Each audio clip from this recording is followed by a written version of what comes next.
Time now to delve into the West African region of our continent in terms of what's coming out of there news-wise. And as usual, on Wednesdays, we're joined by political analyst and conflict resolution analyst, Dr. David Matsanga, to unpack these stories. Dr. Matsanga, how are you on this Wednesday? Good morning, Asanda. Good morning, Africa, and good morning, the world. Thank you very much. I am not happy because there is a conflict somewhere in the world that makes my eyes and my heart bleed. Thank you. Let's continue with our Africa. And let's start there, actually, with that conflict happening in the Middle East, because Ghana has responded to that by removing their embassy staff from Iran because of that escalating violence in the Middle East. They want to make sure that Ghanaians are safe in that area. What do you think of this particular move by Ghana? And we know that they're looking at removing even other diplomats that are in Iran. Thank you very much. First of all, almost all African countries, most of them are going to pull diplomats from that region because you don't know when the war will end. You don't know how it will start again. So I think we have to take precautions, not on the Ghana. Most of African countries should pull out some of this or remove some of this non-essential stuff out so that it remains either the ambassador or few of the people dealing with the chancery and so on and so forth. The situation here in the United Arab Emirates, where some of us were locked up and managed to evacuate now, and the people are beginning, the minimum flights are getting out, not only Iran. The situation is bad. You don't know where the missiles are coming from, when they are going to come. Of course, the one for America and Israel, they tell you they are going. But these ones from Iraq, you don't know where they come from. So it is going to be a volatile situation. I hope the world takes a stand. And I'm happy with some of the countries in Europe, especially Britain, France. They have taken a stand. They are not taking part in something that they did not start. What do you think will be next to follow suit on the African continent? I think the AU should stand firm, neutral, non-aligned, and make a decision. I think violence does not bring peace. Mr. Trump is very far from the Middle East. Africa suffers. Smaller cells of Al-Qaeda, Al-Shabaab, all this Boko Haram will now start attacking us on the continent. It is we going to bear the brunt of these terror activities in the Middle East because soft targets will be attacked, and that is not our problem. It is the problem caused between them, Israel, and America. So African Union should stand up and stand neutral, force, put pressure for this conflict to come to an end by accepting all sides to go back on table. And we should make our stand clear, very clear. And unfortunately, some of these guys in the African Union don't know what they want to do. They don't know what to do. I warn the Africans that we shall be in a big mess. Let's go to Senegal now. So the Prime Minister there, Ousmane Sonko, is sort of issuing an ultimatum to the President, Diomaye Faye, saying that he's going to actually remove himself from the government and go back to being an opposition figure or his opposition party if the President doesn't stick to the vision that they agreed upon. So this is obviously showing some power struggle between the two. Asanda, you and I, we have done this on Senegal several times, I believe. And I told you, I am one of the few people who struggled for those two young men to come out of prison. First of all, they have never even called me for a cup of tea. And then now I am having a problem to go back there to separate the two. I separated them from Macky Sall. Look at the programs that I did on South African television, and I thank your television and your radio station. We did a lot of programs calling for them to be released out of prison. Unfortunately, as the younger generation on the continent of Africa, they have embarrassed me because they have started quarreling while in power. One wants to pull towards the colonial master, the other one wants the policies of Africans for Africans with Africa. So Sonko might pull out, and he was the one supposed to be the president anyway. So Mr. Faye should calm down. Now we try to pass there when I finish the assignments I am on to see whether I can talk to them and bring them back together. Thank you. And how does this bode? I mean, this tension going on between the two for Senegal's trying to get new lending from the International Monetary Fund. Is that going to be making them look positive to the IMF? It is not positive at all. This is another conflict. It is not positive at all. Corruption, so many things have taken place. The pull is ideological. One wants to cut off ties with France, the colonial master. The other one says, the use of African. I think Africa, you see, Asanda, Africa never tells you what they want. Maybe. No, these guys need us more than we need them. So why did God create us different? They don't know. No African has gone back to ask why we are different from these guys who came by sea to colonize us. We should be proud of ourselves and think directly. No.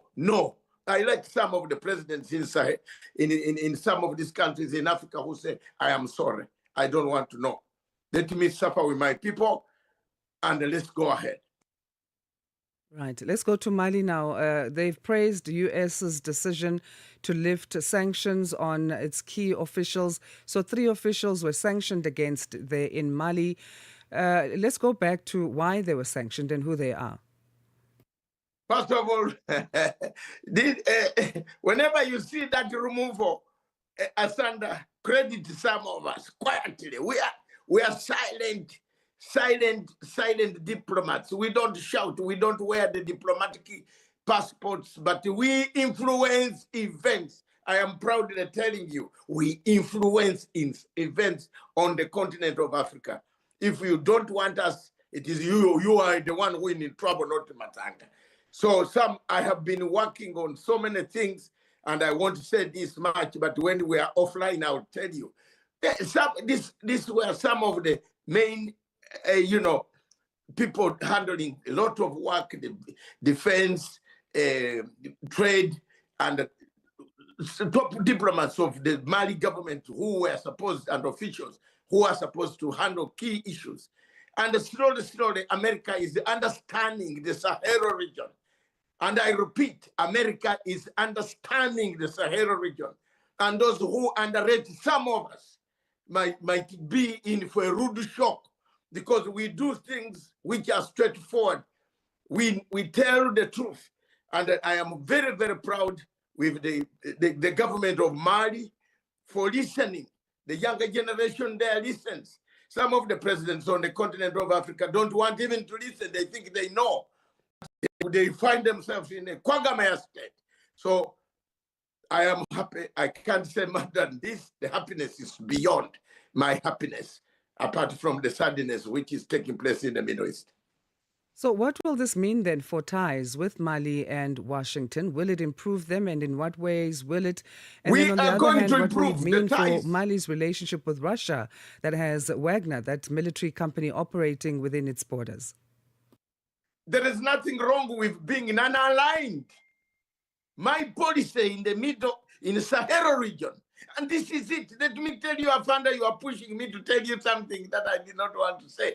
My policy in the Sahara region, non-aligned. Non-aligned.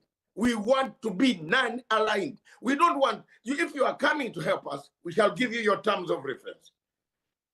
America can have its say.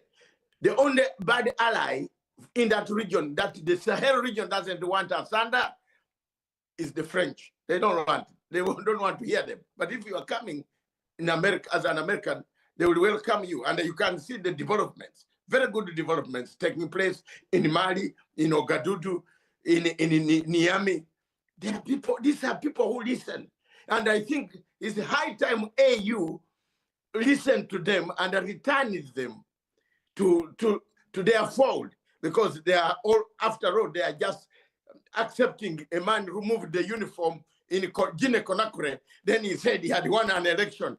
What election did he win in Guinea Conakry? Rubbish. He came back, AU accepted him. So it is high time we engage these younger generals who have taken power in the Sahel region. And I don't care them. I will continue to engage them to make sure that they understand the foreign policy, and we make sure that we progress. And that is a good gesture that we are doing. And staying in the Sahel, Niger has become the latest Alliance of Sahel States member to sign for the U.S. Global Health Strategy. So Burkina Faso has already signed to be part of this health strategy. Is it any surprise that Niger would follow? I told you, we are going. We are going. You know, these guys, I am happy today, this morning. These young men listen. Some of the African presidents don't listen. Don't listen. So let's work with some Africa which can work. Let's go on. So therefore, you will not be hit. There will be no chaos. In fact, if we go the way they are going, these three countries like Ghana will join. Countries, they are eager. Some countries are eager to join, I'm telling you. They are very serious, because ECOWAS is not working. ECOWAS is fun.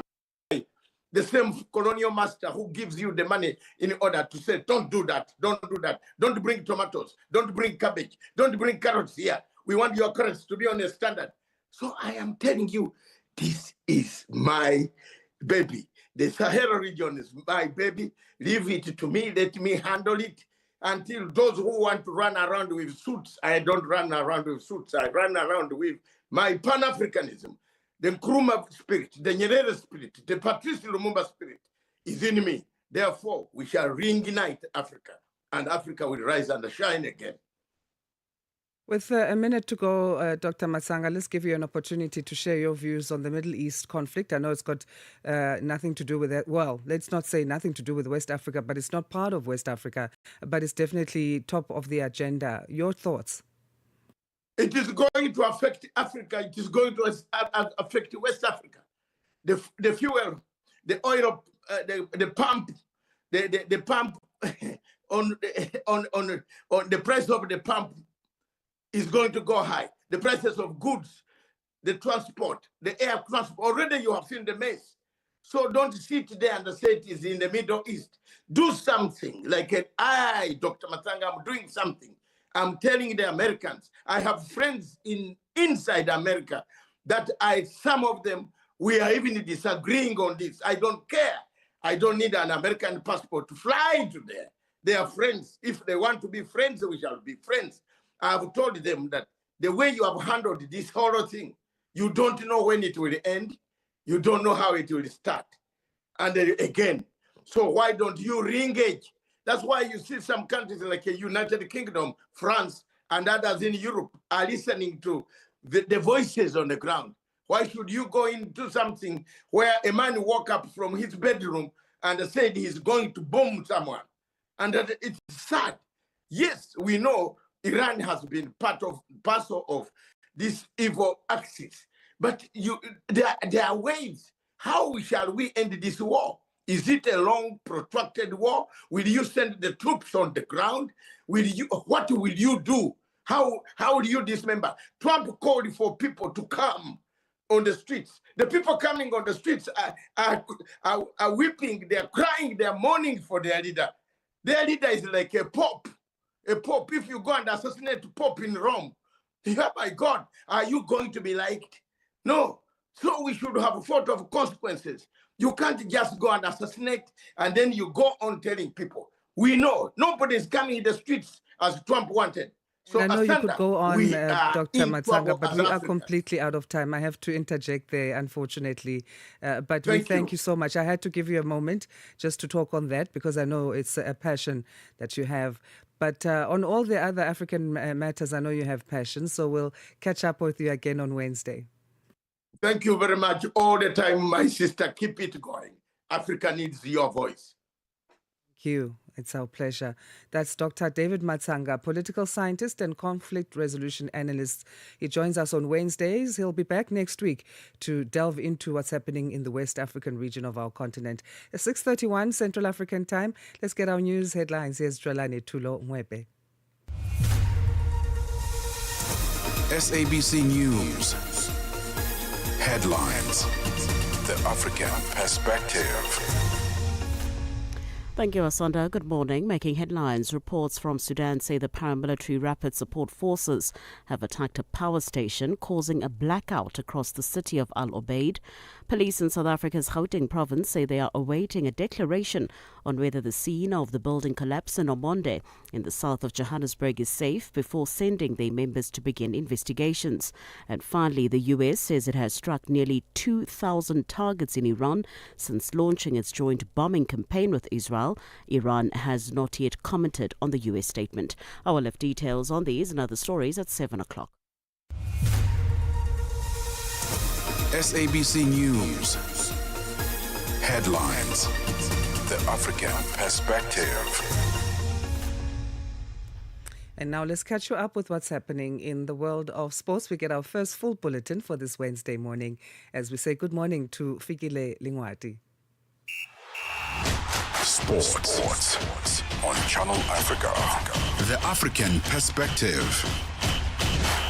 We begin with football news. Good morning, Asanda. South African Football Association SAFA President Danny Jordan has hinted that Hugo Broos could remain in charge of Bafana Bafana beyond the 2026 FIFA World Cup.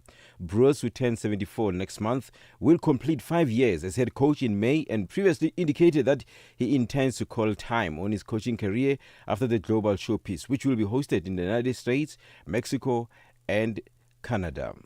We have not changed coaches over the last 4 years and beyond and before the termination of the contract. Hugo Broos serves this contract. We have to discuss with him. He's indicated at the end of his contract, his retirement age. We still have a conversation to have. Desiree Ellis has been with us for 10 years.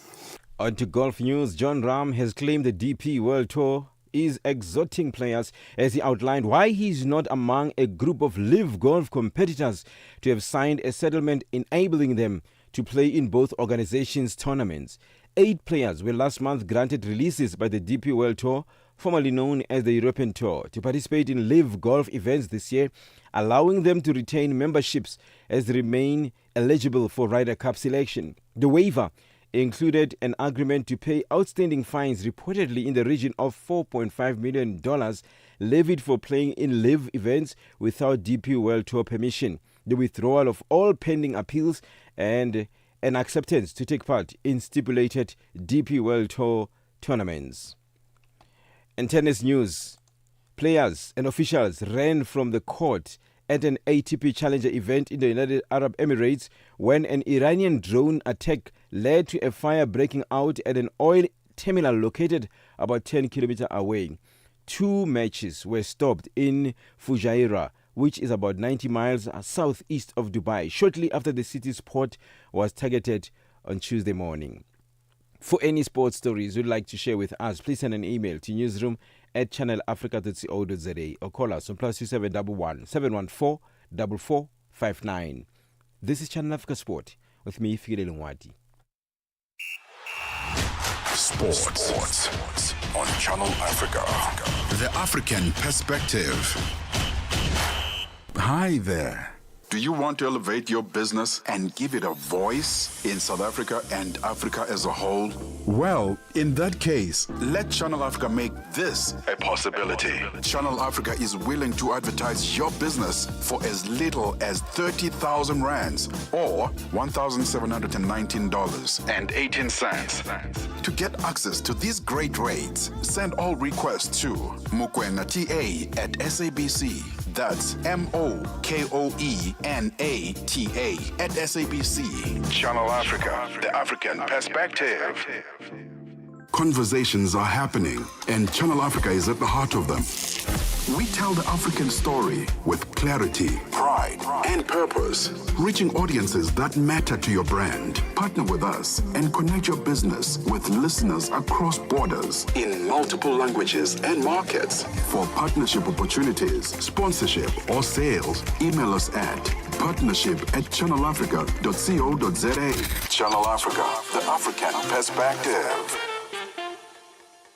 Let's now find out for the first time on this Wednesday morning on Rise and Shine in terms of what's happening in the world of business. We say good morning to Tabiso Lehuku. He's got our economics update.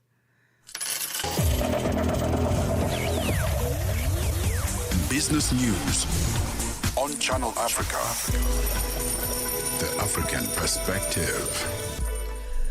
Thanks, Asanda, and good morning. The US has made progress in its push to price Congo's strategic minerals from China's orbit, but conflict, contested licenses, and compliance demands are still slowing Washington's advance into a region as rival dominates.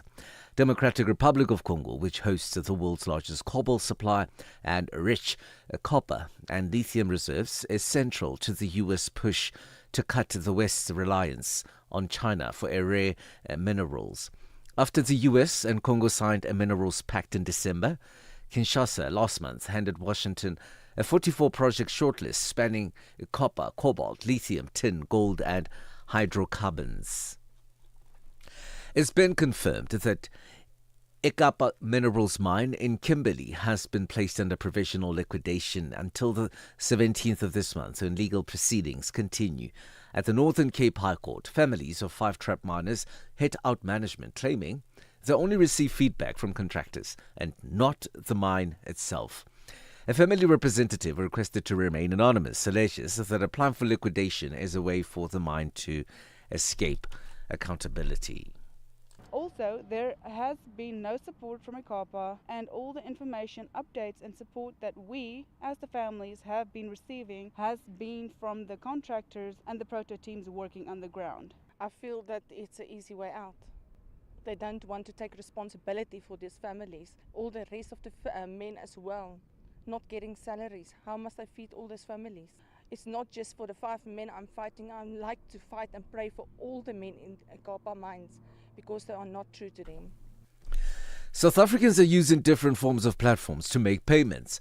This is according to one of the largest commercial banks in the country, FNB.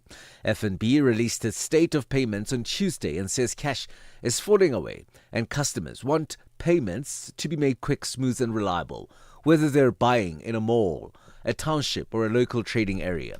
Tudongabeni reports. With South Africans making payments differently these days, FNB Business has added more products to its Speed Point products to help South African businesses get paid quicker and efficiently manage cash flow. FNB released its state of payments on Tuesday in Johannesburg and says cash is falling away and customers want payments to be quick, smooth and reliable, whether they're buying in a mall, a township or local trading area.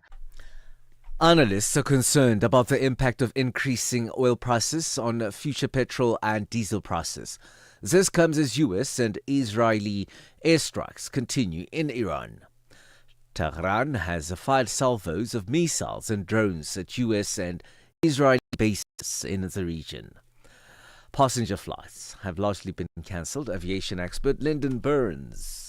The oil price is going to impact on air travel worldwide, not just in the Middle East. And that's because a fifth of oil shipments, including oil products and derivatives like jet fuel, are transported through the Straits of Hormuz, which are effectively closed at the moment. London's marine insurance market has widened the area in the Gulf it deems as high risk as the conflict in the Middle East escalates. Guidance from the Joint War Committee, JWC, which comprises syndicate members from the Lloyd's Market Association and representatives from the London insurance company market, is watched closely and influences underwriters' considerations of insurance premiums. In a statement, the JWC added waters around Bahrain, Djibouti, Kuwait, Oman and Qatar to high-risk areas. $1 in Nigeria is trading at 1,000 naira 364. In Botswana, it's at 13.7. Kenya, 128 shilling 89. In Zambia, 18 kwacha 98. The BRICS countries in Brazil, the dollar is trading at 5.15. Russia, 77 rubles 165. India, 91 rupees 48. China, 6 yuan 88. And in South Africa, the dollar will cost you 16 rand 8 cents. 74 pence to the British pound and 85 to the euro. Gold is trading at $5,124, while platinum is at $2,034 per ounce. Brent crude oil is at $83.58 a barrel. So, for any business stories you'd like to share with us, just drop us an email to newsroom@channelafrica.co.za or give us a call on +27 11 714 4459. For Channel Africa Business in Johannesburg, I'm Tabisolo Hoku.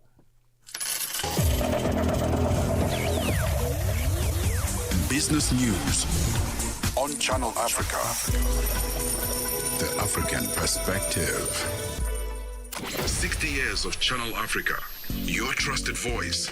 Your African perspective. Into the future. South Africa's Department of Agriculture has briefed Parliament's Portfolio Committee on the escalating spread of foot and mouth disease. Officials say outbreaks have now been reported in all provinces, with more than 900 confirmed cases and additional suspected infections awaiting laboratory tests. A risk-based strategy is being rolled out to contain the disease, and over 2.5 million vaccine doses have been secured, prioritized for high-risk areas. Authorities warn the outbreak continues to threaten livestock and the wider agricultural economy. Mkokeli Bandla filed this report. Chief Director for Animal Health Dr. Butle Motisane says tracking which vaccines are used and their effectiveness is critical, warning current supplies are already insufficient. Also important that we provide information in terms of animals vaccinated from the Biogenesis Bago vaccine, and then also animals vaccinated from Dolvet vaccine. We are going to be getting additional vaccines from other suppliers like BVI to know which animals have been vaccinated with what vaccine and how was the reaction. We know for sure that what we have received now is not enough. Dr. Motisane says while South Africa would need nearly 28 million doses to vaccinate all cattle, the department is prioritizing high-risk areas and aiming for at least 70 to 80% coverage. If we are to do mass vaccination and vaccinate all animals, all cattle in the country, from the numbers that we have, we will definitely need close to 28 million doses. That is why, in the end, where we are not forced to vaccinate all the animals in a particular territory, like the green zone, in terms of the color coding, we may not have to vaccinate all the animals. But the most important thing, as Minister has indicated, is to vaccinate at least 70 to 80%. He also confirmed that the Free State is now recording more outbreaks than KwaZulu-Natal, although some cases in KZN have been contained. We can see that the Free State, compared to KwaZulu-Natal, there are 277 reported outbreaks, and KwaZulu-Natal is only 200. But KwaZulu-Natal has been going on since 2025, since 2021 actually, and some of the outbreaks are close there, and that is why I said in this map we can see some of the outbreaks have been closed in KwaZulu-Natal, the black ones, but then I indicated that because they are red occurrences close to the black ones, we cannot in the end regard them as being free from the disease. But Chairperson, your observation is correct.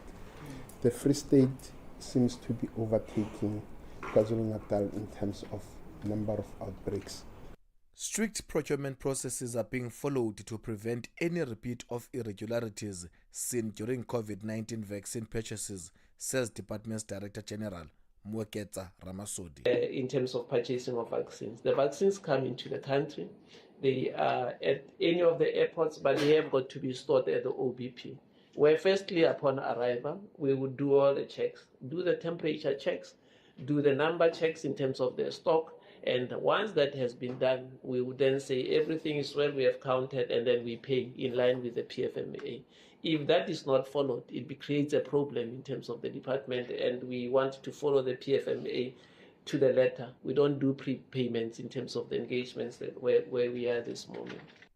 Agriculture Minister John Steenhuisen says access to vaccines must remain tightly controlled to ensure safety, proper use and accountability. Even registered or exempted vaccines may only be procured, distributed and directed and used for F&B control with written authorization of the Director of Animal Health. And there's a very good reason for that. It's to ensure that there's maximum compatibility with the strains that we have in our country, as well as the potency and cold chain compliance, traceability, biosecurity and reporting obligations. Because remember, these are not registered. Ideally, we would register them under Act 36. We're doing an emergency procurement here because we're in a state of disaster and we need to roll out the maximum. Following President Cyril Ramaphosa's declaration of foot and mouth disease as a national disaster, the department will now brief Parliament's Portfolio Committee on Agriculture on a weekly basis. Mkhokile Bandla, SABC News, Parliament.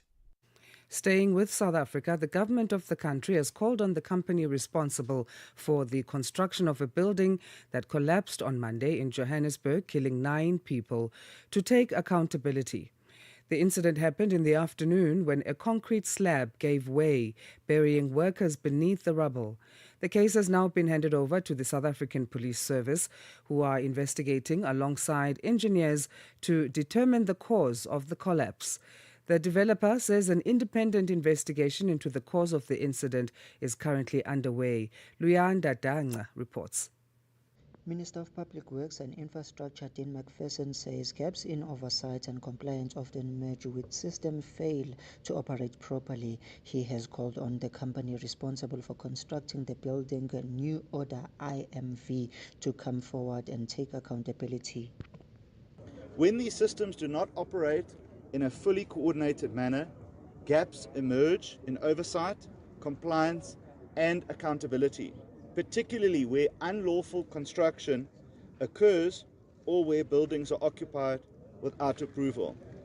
With that being said, I want to call on the company that constructed this building, New Order INV, to come forward and to take accountability for what has gone on here, or if any member of the public knows where the owner of this company is, to immediately contact the SAPS or local law enforcement. City of Johannesburg Executive Mayor Dada Morero has admitted that lawlessness within the city contributed to the tragedy. He says the structure was built in contravention of the city's bylaws and may be demolished once a full assessment report has been finalized. They should have followed the bylaws of the city. You are not supposed to build in this particular area. In fact, so the city is likely to take a decision once we have assessed the whole report, that we will take steps to demolish the structure because it's in non-compliance with our bylaws. Meanwhile, the Department of Employment and Labour says it will provide support to affected families through the compensation fund where applicable. Deputy Minister Jomo Sibia says information received indicates that contractors linked to the site are registered with relevant compensation structure, which will assist in processing claims. And we found that the main contractor is registered with the FEM, and the other 2 subcontractors are registered with us in compensation fund, which will also assist in assisting the families and also paying compensation where it's due and where it's necessary. And we can say that we've picked up as well that there are issues of those who are non-South Africans who are part of the deceased. Authorities say investigations are ongoing as search and rescue recovery operation conclude at the site. The site has been formally handed over to the police and an inquest docket has been opened. For SABC News, I'm Luyanda Danga in Johannesburg. Still to come, a story we'll be looking at on Rise and Shine in just a bit. Son of the late Zimbabwean President Robert Mugabe and his co-accused will now face 2 additional charges, and these include pointing a firearm and violating the Immigration Act. This after the pair have already been charged with attempted murder, and they appeared briefly in the Alexandra Magistrates Court on Tuesday with their case postponed to Thursday. Stay tuned. Africa Update on Channel Africa with Lulu Kabu. South Africa's President Cyril Ramaphosa has informed UN Secretary General Antonio Guterres that South Africa will withdraw its troop contribution to MONUSCO, the UN peacekeeping mission in the Democratic Republic of Congo, after nearly 27 years of involvement. Defense expert Dean Wingren, what are the main security implications of South Africa withdrawing troops from MONUSCO, and why now? South Africa has been part of the MONUSCO mission since it was established in 1999 and is South Africa's longest running peacekeeping and peace enforcement mission. So it's not something to be taken lightly when the President says that he's unilaterally withdrawing from the mission. Why now is the question. Well, the MONUSCO mission has always been intended to be terminated initially at the end of 2025, and then it was extended to the end of this year. So with the funding crisis within the UN generally, there's less funds for these peacekeeping missions, and hence the UN has had to cut back on the various contributing countries and equipment. Africa Update with Lulu Kabu, 12 to 1 p.m. Central African Time. Mornings made better with Peter and Asanda on Rise and Shine. Weekdays, 6 till 9 Central African Time on Channel Africa. South Africa's proposed national health insurance continues to spark debate as the country moves toward universal health coverage. The Human Sciences Research Council hosted a webinar bringing together policy makers, researchers, and global health experts to unpack progress, challenges, and what lies ahead for the NHI. Our reporter Lebogang Mabange has more. Experts say open dialogue and collaboration are essential as South Africa works to transform its healthcare system. Speaking during the webinar, Human Sciences Research Council Divisional Executive Professor Kangelani Zuma highlighted the tough questions the country must confront as the reform unfolds. The complexities around national health insurance reform demands that we confront difficult questions with honesty. Some of the questions that we should be confronting with honesty, it's how do we ensure equitable access without compromising quality? How do we secure sustainable financing in a constrained fiscal environment like the one we have in our country? How do we strengthen governance, accountability, and institutional capacity? And the fourth one is, how do we build public trust during a period of significant transformation? Delivering the keynote address, Deputy Director General for NHI at the National Department of Health, Professor Nicholas Crisp, explained that the goal of the NHI is to simplify the health system while ensuring everyone has access to care. So what we are trying to achieve is to simplify our health system and create universality. And what the Act does is that it creates a single fund where we will pool our resources and make sure that that fund has the administrative capabilities to pay for our healthcare when we need it. The fund is given responsibilities. First of all, it gets a board as the accounting authority,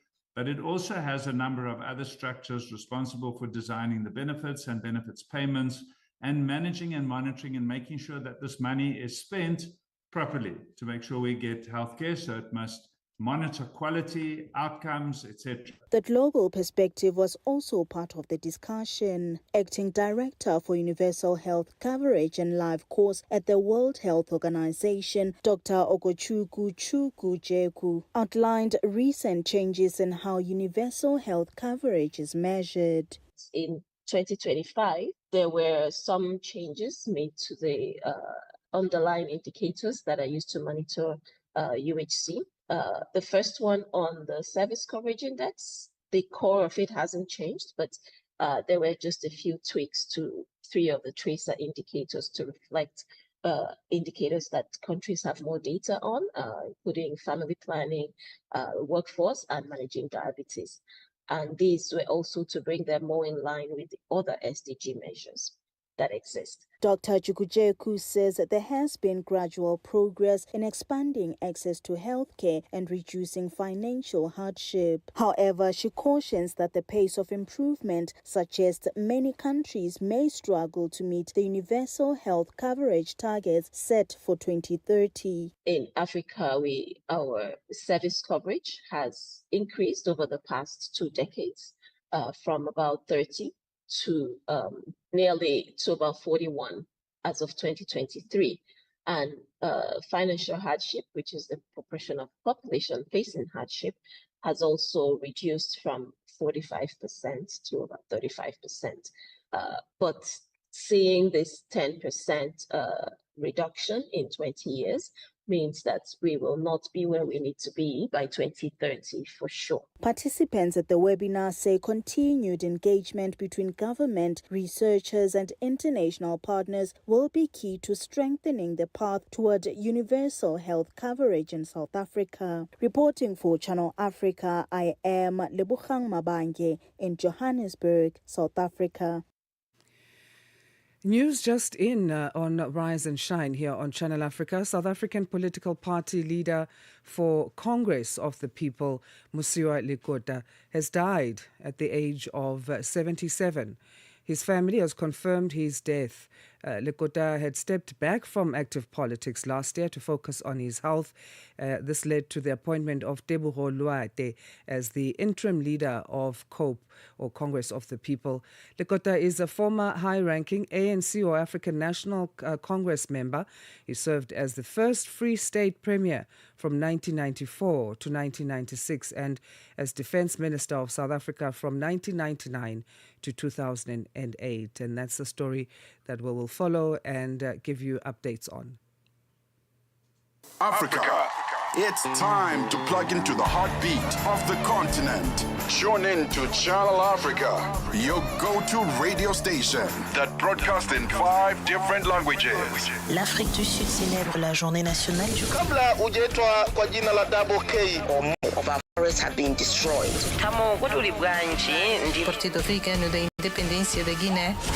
See, Channel Africa represents every corner of this amazing land. From Lagos to Cape Town, Nairobi to Dakar, we've got you covered with the freshest news, music, and cultures. So, turn up the volume, feel the rhythm.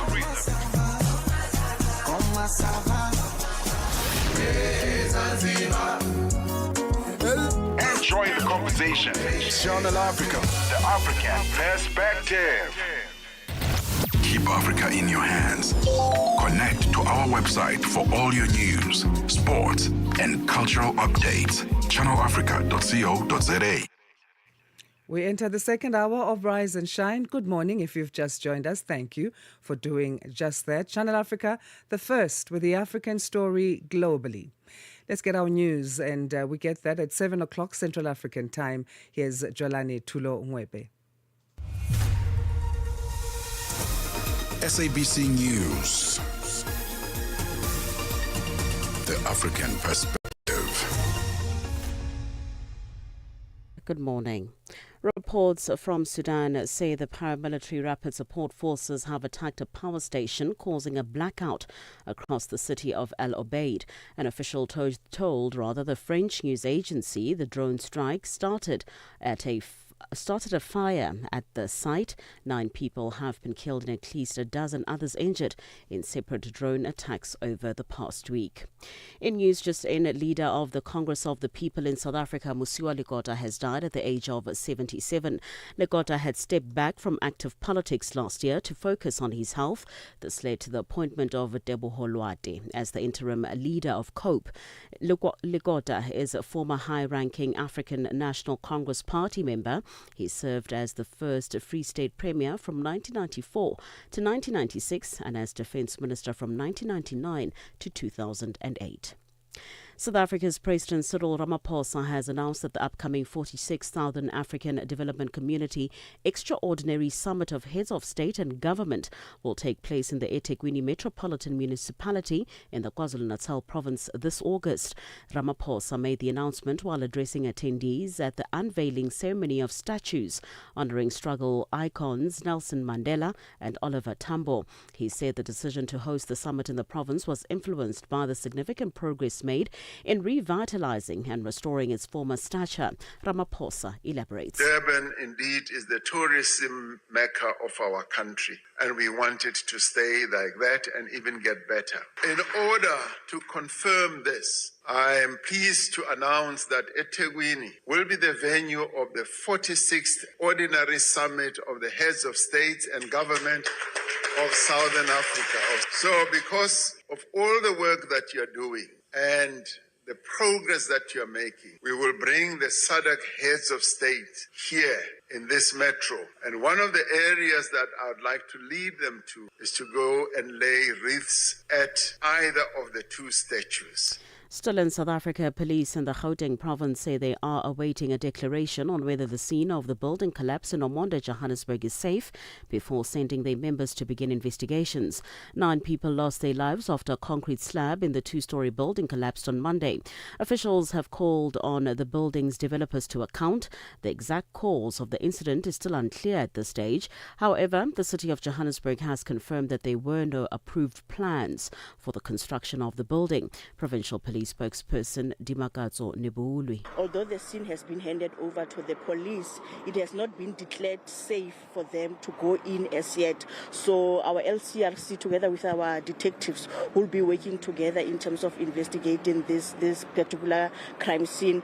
They will have to get a declaration from the safety officer that it is safe for them to go into the building, but they have not received it. The National Prosecuting Authority in South Africa says Bellarmine Chatunga Mugabe, the son of the late former Zimbabwean President Robert Mugabe, and his co-accused Tobias Matonodze will face 2 additional charges, including pointing a firearm and the contravention of the Immigration Act. The pair are charged with attempted murder, defeating the ends of justice, and possession of a firearm. Their arrest relates to a shooting incident of a 23-year-old man believed to be a gardener at the Mugabe residency in Hyde Park in Johannesburg. They briefly appeared in the Alexandra Magistrates Court yesterday and their case postponed to Thursday. National Prosecuting Authority Gauteng Province spokesperson Makgaboke Mohlatlhole. The case against Bellarmine Mugabe and his co-accused Tobias Matonodze has been postponed by the Alexandra Magistrates Court to Thursday, 5 March 2026. The postponement will allow the state to provide the defense with confirmatory documentary evidence from the Department of Home Affairs and for the defense to obtain further instructions from their clients. The 2 face charges including attempted murder, defeating the ends of justice, possession of an unlicensed firearm and ammunition, 2 counts of pointing of a firearm, and contravention of the Immigration Act. The U.S. says it has struck nearly 2,000 targets in Iran since launching its joint bombing campaign with Israel. Iran has not yet commented on the U.S. statement. The U.S. Central Command says it has severely damaged Iran's aerial defense system and sunk 17 Iranian Navy vessels. Admiral Brad Cooper says in a video statement that 50,000 American troops were involved. We have severely degraded Iran's air defenses and destroyed hundreds of Iran's ballistic missiles, launchers, and drones. And in simple terms, we're focused on shooting all the things that can shoot at us. Our B-2 bombers and B-1 bombers have executed uncontested surgical strikes against multiple missile facilities deep inside Iran. And then just last night, a B-52 bomber force struck ballistic missile and command and control posts. For any news stories you would like to share with us, please do send an email to newsroom@channelafrica.co.za or call us on +27 11 714 4459. For Channel Africa News, I'm Jolani Tulo Wepe. SABC News. The African Perspective. Sports headline: the Proteas face off with New Zealand in the first fresh start of the T20 World Cup semi-final. Escalating tensions in the Middle East have plunged this year's FIFA World Cup in the Americas. I'll be back with these and other stories at the bottom of the hour. Start your day informed, inspired, and entertained. Asanda and Peter bring you Rise and Shine. Weekdays, 6 till 9 a.m. Central African Time. Wherever the hour finds you, across the world, here's your morning African lens on the world's leading story. This is Rise and Shine on Channel Africa, the African perspective. Thank you for staying with us. It's the second hour of Rise and Shine that we enter into now at 6 minutes past 7 Central African Time. Good morning to you. My name is Asanda Beda. I'm solo again today, and we are connected to Africa and the world with Channel Africa. And Channel Africa is the international voice of the South African Broadcasting Corporation.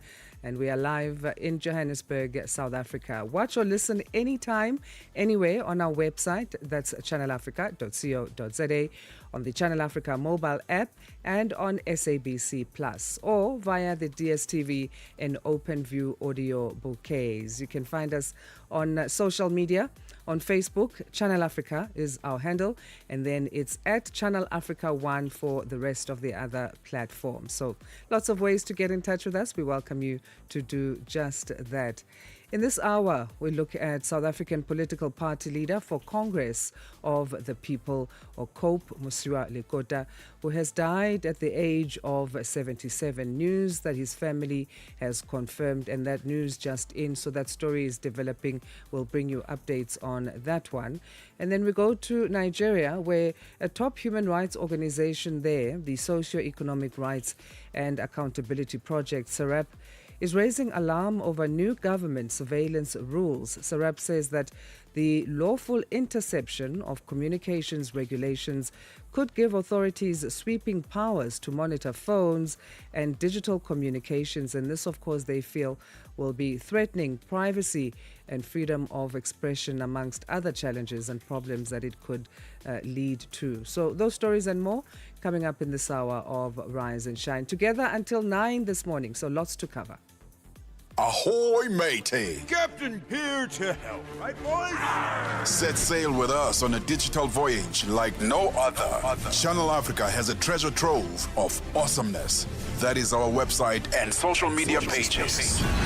Tell me, why are you here? We want you to be part of our adventure. The winds are changing, Captain. And this time... Imagine a world where curiosity knows no bounds, where entertainment meets enlightenment, and where every click leads to the African perspective. Visit us on our website, www.channelafrica.co.za, or follow us on Instagram or on X at Channel Africa 1. Go on, like us on Facebook at Channel Africa 1. So, spread the word. Tell a friend that Channel Africa's online variety is what they need on the web. Channel Africa, the African perspective. The whole population of Africa has been shocked to the depth of its soul. For 60 years, Channel Africa has been the voice that connects the continent, telling our stories and sharing our vision with the world. This year, we mark 6 decades of broadcast excellence. 60 years of stories, sound, and connection. 6 years of African conversations that matter. This is 60 years of broadcast excellence. Rooted in Africa's heartbeat and looking boldly into the future. Join Channel Africa as we celebrate 60 years of broadcasting. Still strong, still vibrant, and still giving you the African perspective. Channel Africa. Darubini ya Afrika na I am Henry Shakif. Mgombea urais wa chama cha wananchi CUF Gambo Samatindo ameitaka serikali ya Tanzania kuweza kutoa msimamo wao wa wazi kuhusiana na matukio ya utekaji watu. Tamko hili la mgombea huyu wa CUF mnalichukuliaje na nini mtazamo wenu? Haya ndio masuala ambayo sisi kama watetezi wa haki za binadamu au shirika la utetezi tunapenda sana, ni moja ya kazi ambayo tunaifanya. Lakini tatizo hili limekuwa sugu kwa hivi karibuni. Hili linaleta tafsiri gani kwa nchi ya Tanzania kiujumla? Mnasimamia wapi mpaka hivi sasa, na je, mmekwisha kutoa tamko lolote? Ndio, sisi tulitoa statement yetu. Sasa ni jambo la kutisha sana kuona mambo yanaendelea, na inatisha sasa hivi sana. Watu wanaonekana kukasirishwa sana na matukio ya namna hii. Darubini ya Afrika kila Jumatatu hadi Ijumaa kuanzia saa 11 kamili hadi saa 12 kamili jioni majira ya Afrika ya Kati. Start your day right with Channel Africa Breakfast. That smells delicious. Live 5 days a week. South African political party leader for Congress of the People, or COPE, Mosiuoa Lekota, has died at the age of 77. This is news just in.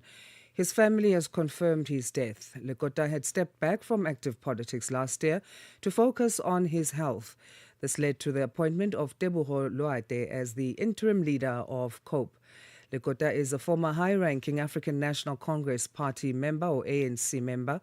He served as the first Free State Premier from 1994 to 1996 and as Defence Minister for South Africa from 1999 to 2008. We're joined now by the party's spokesperson and Congress National Committee representative for the Congress of the People, Pakes Dikgetsi. Pakes, thank you for joining us. Good morning, ma'am, and good morning to the listeners. Thank Tragic you for having news, us. and our condolences go out to the party of COPE as well as the family of the now late Mosiuoa Lekota. Do we know what happened exactly? We know in terms of his health, he took a backseat from politics, and that is where Teboho Loate stepped in because of health concerns. Yes, we can confirm that Mr. Lekota sadly passed away this morning, early hours of this morning. Mr. Lekota has been battling an illness for quite a number of years, even before his announcement that he's stepping back, which the party accepted. He's been battling, he's been in and out of hospital. And it is with a profound sense of sadness that we can confirm that he passed away this morning. I know it's still quite early, it's still shocking, and we're all getting our heads wrapped around this tragic news. But as COPE, in what ways are you hoping that the party will band together and remember Mosiuoa Lekota? Mr. Lekota is a product of the South African struggle for liberation, democracy, and constitutionalism.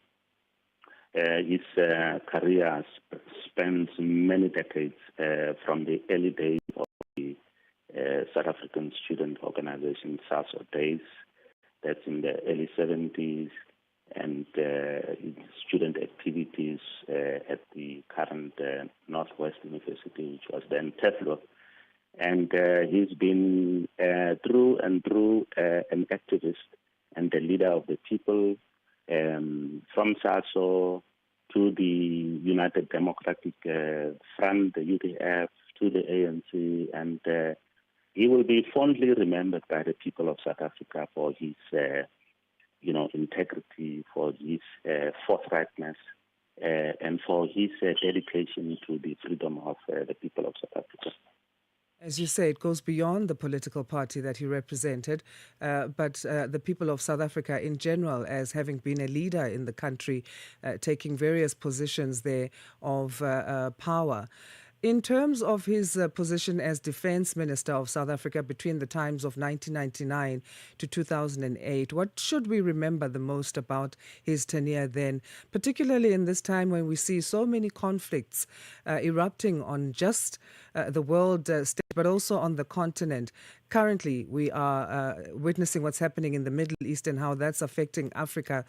What should we remember about Ntate Mosiuoa Lekota as a Defence Minister? You remember taking over from the founding minister, or the first Minister of Defense in the new democratic South Africa, which was moving away from the old apartheid defense force into the current National Defence Force. And the consolidation of the Defence Force to build it to be the Defence Force that it is today, and that to position it to be an instrument of defense for the people, all of them black and white, and not to be a source of violence against certain sections of the population. Building that defense force into the current defense force, and also positioning it to be an instrument of peace as South Africa started to take up its deployment on peace missions around the world, and most importantly in the African continent.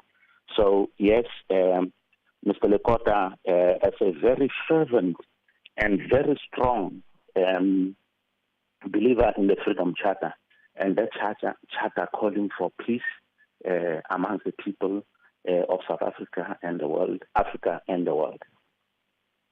Pegs, we'll leave it there for now. Thank you so much for talking to us. Thank you, ma'am. Thank you much. Bye. Pegs Dikgetsi is the party's spokesperson for the Congress National Committee, or the Congress National Committee representative for the Congress of the People, that is COPE, as we speak of South African political party leader for that party, Congress of the People, Mosiuoa Lekota, having died at the age of 77. News that's been confirmed by his family, and it is news just in. From Cape to Cairo, Dakar to Dar es Salaam, rise and shine with Peter Ndoro and Asanda Beda on Channel Africa. We go to Somalia now, where the country is once again on the brink of a deepening humanitarian emergency. Prolonged drought, failed rains, and ongoing conflict are pushing millions deeper into hunger, with pastoralist communities losing their livestock that sustain their lives and livelihoods. As humanitarian funding declines and displacement rises, aid agencies warn that without urgent action, conditions could deteriorate rapidly. Joining us now is Anuka Kombenes, who is head of operations for the International Committee of the Red Cross in Somalia. Anuka, good morning and thank you for making time. Good morning. Thank you. Paint a picture for us. Let's start there. When you travel to these drought-affected areas in Somalia right now, what are you seeing on the ground? And the way that will best capture how serious this moment is, I guess, is what we're looking for. Look, I mean, I've been traveling every other week to Somalia in the past months, and very concretely, what are we talking about? There's no water, no food. Herds are dying, camels, sheep, goat, as you may have seen on the images that we've shared as well. Families are moving again, keeping in mind that this drought, it's not the first one that's affected the country. It's a recurring issue, and it is also compounding the effects of many decades of active conflict, which also continue today, and which also have, weakened livelihoods, infrastructure, essential services, which is also making it much more difficult for the systems, the health systems included, to actually cope with the needs of the people currently. And we're looking at present at some 6.5 million people. That's essentially 1 in 3 Somalis who are facing high levels of food insecurity at present. Should the rains not come, these numbers will go up, certainly. Pastoralists, as we say, and pastoralism is central to life in Somalia, yet livestock losses are devastating families. The impact of that, how does losing animals actually affect the livelihoods of these households, not just to, sell and make money or beyond income, but how quickly does that push people into hunger and displacement? Beyond income, we keep in mind here that pastoralism feeds around 60% of the country in general. 60% of the population is dependent on pastoralism. So when this traditional way of life is threatened, and currently after repeated climatical shocks threatened to potentially disappear. This is obviously not just an income issue. It has an immediate impact also on the availability of food for families, for children. We've seen also malnutrition levels rapidly increasing, including among children. And this is also why, together with the local actors, in particular, the Somali Red Crescent Society, we're also currently stepping up emergency response to supply nutrition elements to primary healthcare centers to address this. So it's touching upon the very heart of the Somali economy somehow, and threatening everything else that depends on that. In this kind of a situation where humanitarian funding is declining and every moment needs are rising, what kind of decisions do you then have to make as the ICRC when resources don't match the scale of the suffering that you are witnessing? Prioritization. I mean, we're pretty much all in that mode at present, and actually have been even before this serious emergency. As you may know, the crisis facing funding of the humanitarian sector, which emerged last year, has obviously also affected funding to Somalia, with only less than 30% of the humanitarian response plan being funded last year. It's also affected our own budget to some extent, even if a little bit less.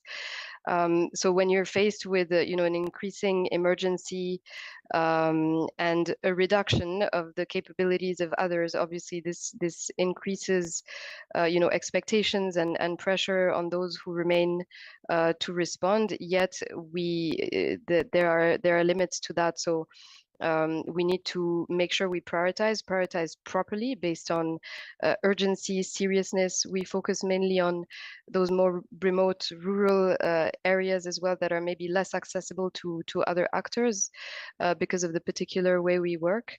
But we're missing a lot.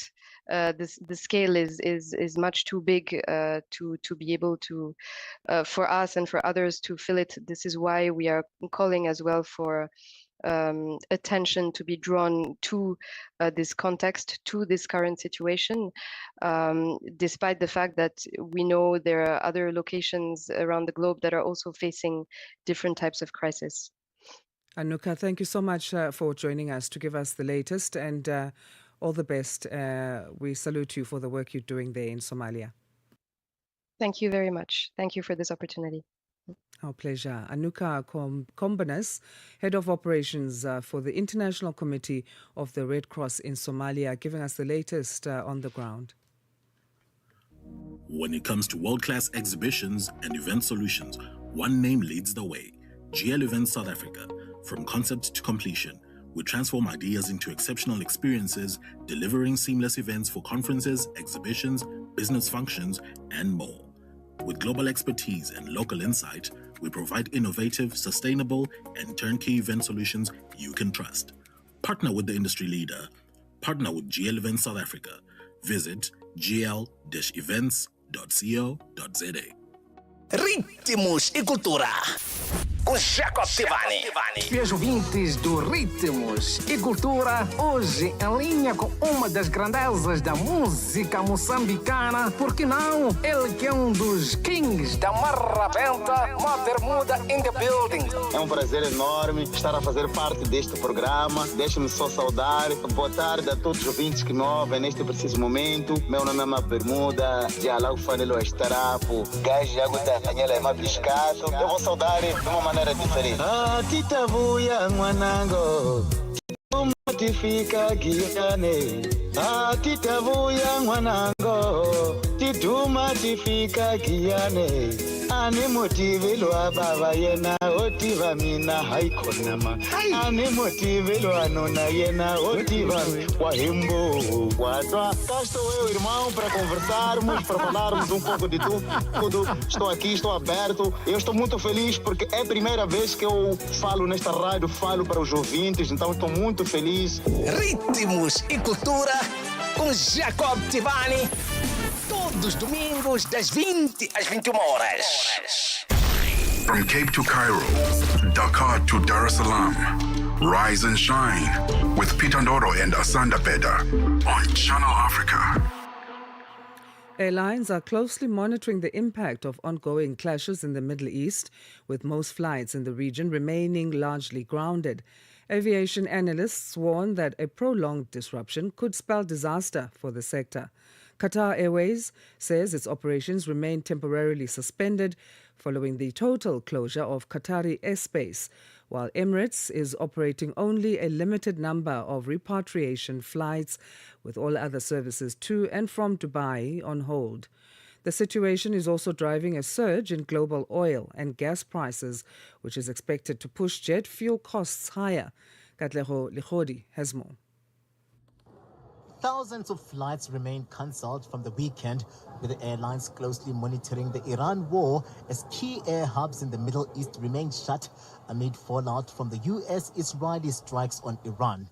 Aviation expert Lyndon Burns has described the situation in the Middle East as the worst travel chaos since 9/11, but maintains it is still not close to the impact of the COVID-19 pandemic. The impact of this at this stage, it is serious, but it's not critical to the point of, an existential threat like COVID was, where the entire worldwide system ground to halt. This is probably similar in impact today as the 9/11 attacks were for transatlantic travel back in 2001, when the terror attacks occurred. I think where it's going to be, and the pain isn't just felt, yes, it's accentuated in the Gulf, but it's even felt in countries like South Africa, where you have local airlines that rely on passenger feed and defeed onto those carriers that are flying through the Gulf onto other places, the connecting traffic. And, they'll be seeing a number of customers who are cancelling flights or who have not made their connections. They are probably a bit more vulnerable in terms of pain, purely because of their scale of their operation. But again, I've spoken to a couple of them today. They're watching it very closely. Gulf airports and airlines have suspended normal operations. As a result, airlines and travel stocks have fallen sharply. We've seen the oil price and therefore the jet fuel price climbing. We saw yesterday oil, the Brent crude price went up by 10%. It's up another 6.37% today so far at $84.11 per barrel from $62.33 just 2 weeks ago. And the oil price is going to impact on air travel worldwide, not just in the Middle East. And that's because a fifth of oil shipments, including oil products and derivatives like jet fuel, are transported through the Straits of Hormuz, which are effectively closed at the moment. It's been choked. And even here in South Africa, we rely for about 90% of our jet fuel for our local and regional market has to be imported. Burns believes airlines insurance is also going to be affected. All scheduled operations are suspended. And that's because no airline is going to put, or knowingly and willingly put, its customers, its personnel, and their aircraft into harm's way. They would rather, endure the inconvenience and help everyone through that than risk safety and security. That's, goes without saying. So it is a major inconvenience, and it is going to have a huge financial cost, not just the immediate costs of accommodating and feeding and looking after all the displaced people, but also in terms of insurance spikes on aircraft hull cover and war cover. Those will have risen. Passengers have been advised to stay in close communication with their airlines and travel agents and to monitor their social media platforms. The hope is for the Iran clashes to end soon, with aviation experts also warning that picking up the pieces is not going to be easy for the airlines affected by the US-Israeli attacks on Iran. Katla Rodi, SABC News in Johannesburg. Right, let's catch you up with what's happening in the news. We get our news headlines. Here's Jolane Tulo Ngwepe. SABC News. Headlines. The African Perspective. Thank you, Asanda. Good morning. Making headlines, leader of the Congress of the People in South Africa, Musiwa Lekota, has died at the age of 77. Lekota had stepped back from active politics last year to focus on his health. Traditional Leaders Organization in South Africa, Contralesa, has called on government to institute an inquiry into the collapse of buildings in the country. 9 people lost their lives after a concrete slab in the 2-story building collapsed on Monday. And finally, the U.S. Commerce Secretary has volunteered to testify before a congressional committee over his ties with the late sex offender Jeffrey Epstein. I will have details on these and other stories at 8 o'clock. SABC News. Headlines. The African Perspective. And now let's get an update from the world of sports with Fikile Lingwati. Sports on Channel Africa. The African Perspective. We're better off with cricket news. The still unbeaten South African men's cricket side views their T20 World Cup semi-final clash against New Zealand in Kolkata today as a fresh start. The Proteas have already beaten the Kiwis at this year's tournament by 7 wickets in the group stage in Ahmedabad. But Captain Aiden Markram says today's do-or-die clash is a whole other ball game. Quality team, New Zealand. I've proved that over many years now, and we had a good run out against them in the group stages. But both teams have played a lot of cricket since then, and it's a completely fresh start, and it being a semi-final, which is exciting as well. So I don't think it's as straightforward as just being able to repeat that again. A lot of variables in this game, but the boys are very excited for the opportunity to play in a semi-final against a good team like New Zealand, and we'll try to bring our best game to the front again. Markram insisted, though, that his team does not read too much into being called the tournament favourites. He says they rather want to put together a good, smart game of cricket and make good decisions under pressure. Yeah, I'm not sure exactly what conditions would be like. Obviously, we kept a close eye on the India versus West Indies game that was here to get a bit of an indication. Quickly now, walked out to the wicket. It looks pretty good again. So I think it's the darker soil. So we'll just have to not wing it, but. On to football news. Escalating tensions in the Middle East have plunged this year's FIFA World Cup in the Americas into uncharted territory. Iran faces the challenge of playing matches on U.S. home soil despite coming under attack from the country's military forces.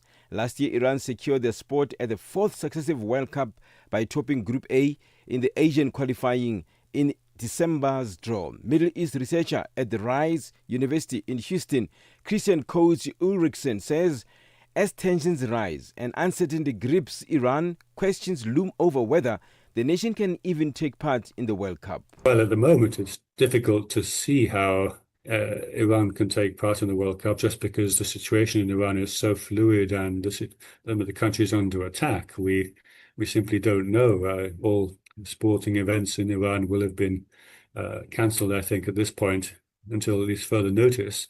And of course, as I said, we haven't seen a situation where a host is effectively at war with a participant. In rugby news, Dave Rennie has been named as replacement for Scott Robertson as coach of the All Blacks and charged with taking New Zealand to a 4th World Cup triumph in Australia in 2027.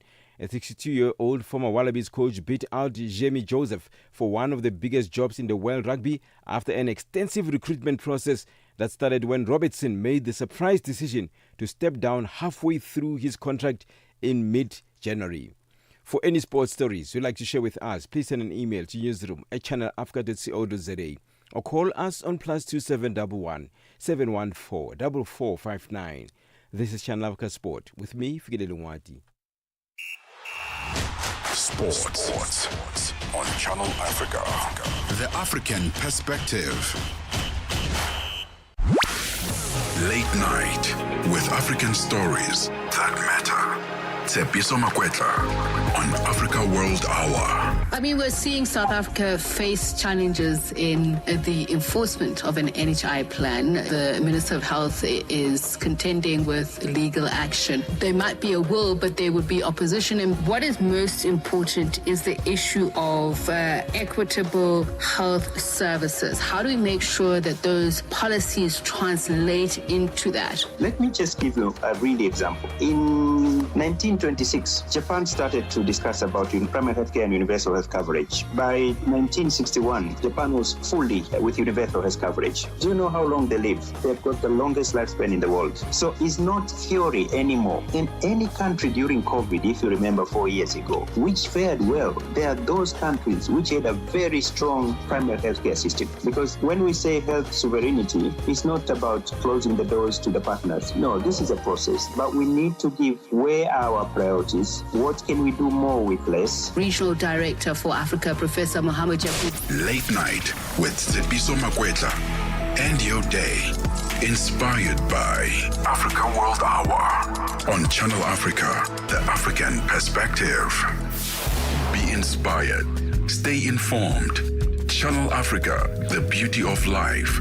Now available anytime, anywhere with our new app. Time now to get in touch with what's happening in the world of business.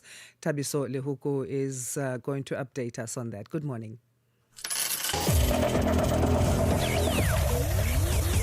Business news on Channel Africa, the African perspective. Good morning. Ivory Coast has given assurances that it will continue a program to buy a residual stock of 100,000 metric tons of cocoa at the guaranteed price.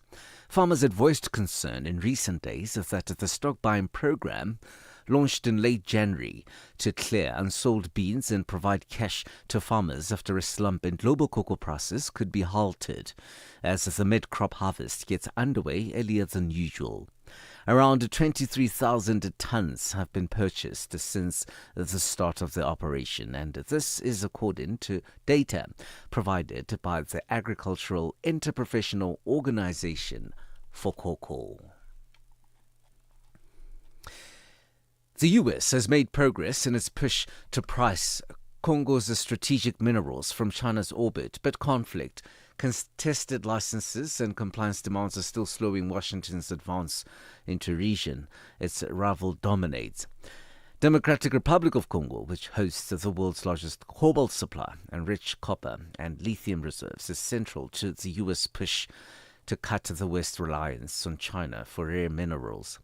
After the US and Congo signed a minerals pact in December, Kinshasa last month handed Washington a 44-project shortlist spanning copper, cobalt, lithium, tin, gold and hydrocarbons.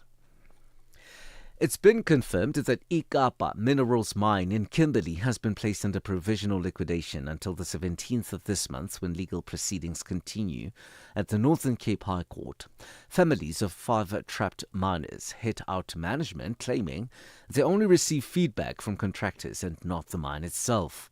A family representative who requested to remain anonymous alleges that applying for liquidation is a way for the mine to escape accountability. Also, there has been no support from ICAPA, and all the information, updates and support that we, as the families, have been receiving has been from the contractors and the proto teams working on the ground. I feel that it's an easy way out. They don't want to take responsibility for these families. All the rest of the men as well, not getting salaries. How must I feed all these families? It's not just for the 5 men I'm fighting. I like to fight and pray for all the men in ICAPA mines, because they are not true to them. Meanwhile, Cooperative Governance Minister Velonkosi Hlabisa explains what should be done to encourage investment. We will support the city and line departments in focusing the next tranche of effort where it matters most. For instance, accelerating water and sanitation upgrades and reducing non-revenue water. Stocks on the JSE ended in a sea of red, mirroring sharp declines across the global markets as geopolitical tensions intensifies in the Middle East. The all-share index plummeted by nearly 6%. Precious metals and mining index slipped 11%, while the resource index lost more than 9.5%. This is in sharp contrast to the Johannesburg Stock Exchange closing at an all-time high on Friday after the 2026 budget speech. $1 in Nigeria is trading at 1,000 naira 364, Botswana 13.7, Kenya 128 shilling 89, and Zambia 18 kwacha 98. The BRICS countries and Brazil, the dollar there will cost you 5.15, Russia 77 rubles 165, India 91 rupees 48, China 61 88, and in South Africa the dollar will cost you 16 rand 8 cents. 74 pence to the British pound and 85 to the euro. Gold is trading at $5,124, while platinum is at $2,034 per ounce. Brent crude oil is at $83.58 a barrel. For any business stories you would like to share with us, please send us an email to newsroom@channelafrica.co.za or call us on +27 11 714 4459. For Channel Africa Business in Johannesburg, I'm Tabiso Lohoko.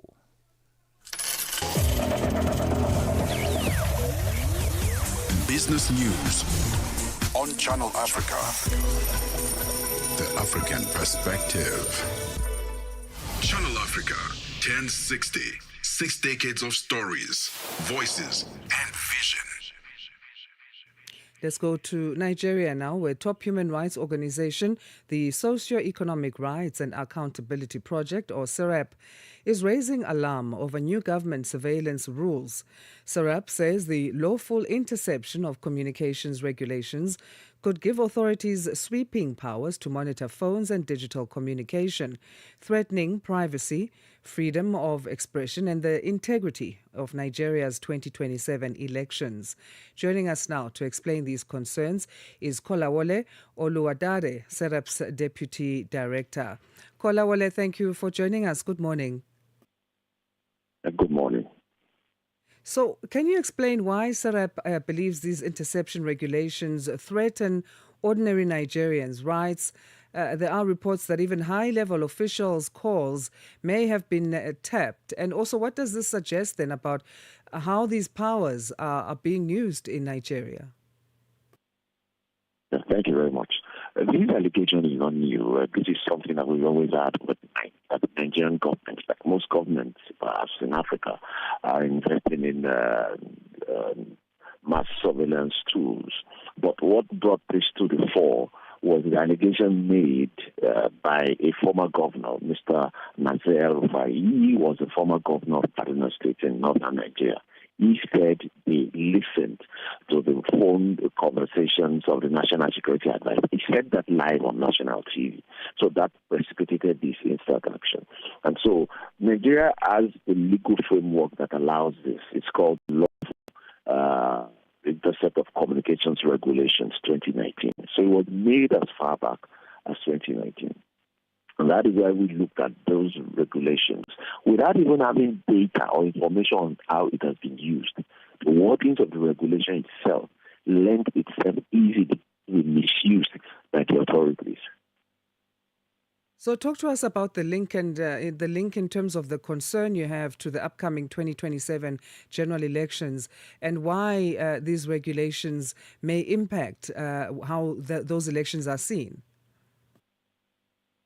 Given the precedent of the Nigerian government and the context of our political environment in Nigeria, the deployment of unnecessary force against those that are deemed to be critical of government, the clamp down on the dissenting voices, it is just common sense and logical that these kind of lawful intercept surveillance tools will be deployed against those that seek to be critical of government.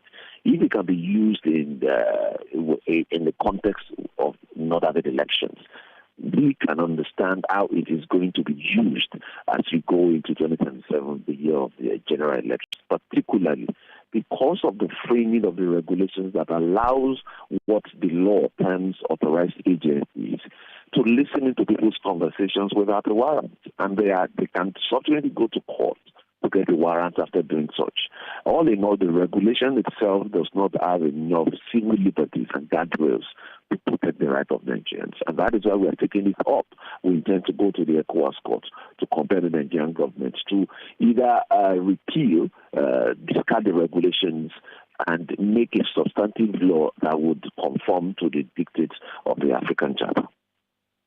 And do you buy the argument that that's on broad grounds of national security? What you mentioned now, that interception can be taken through or carried out without a warrant.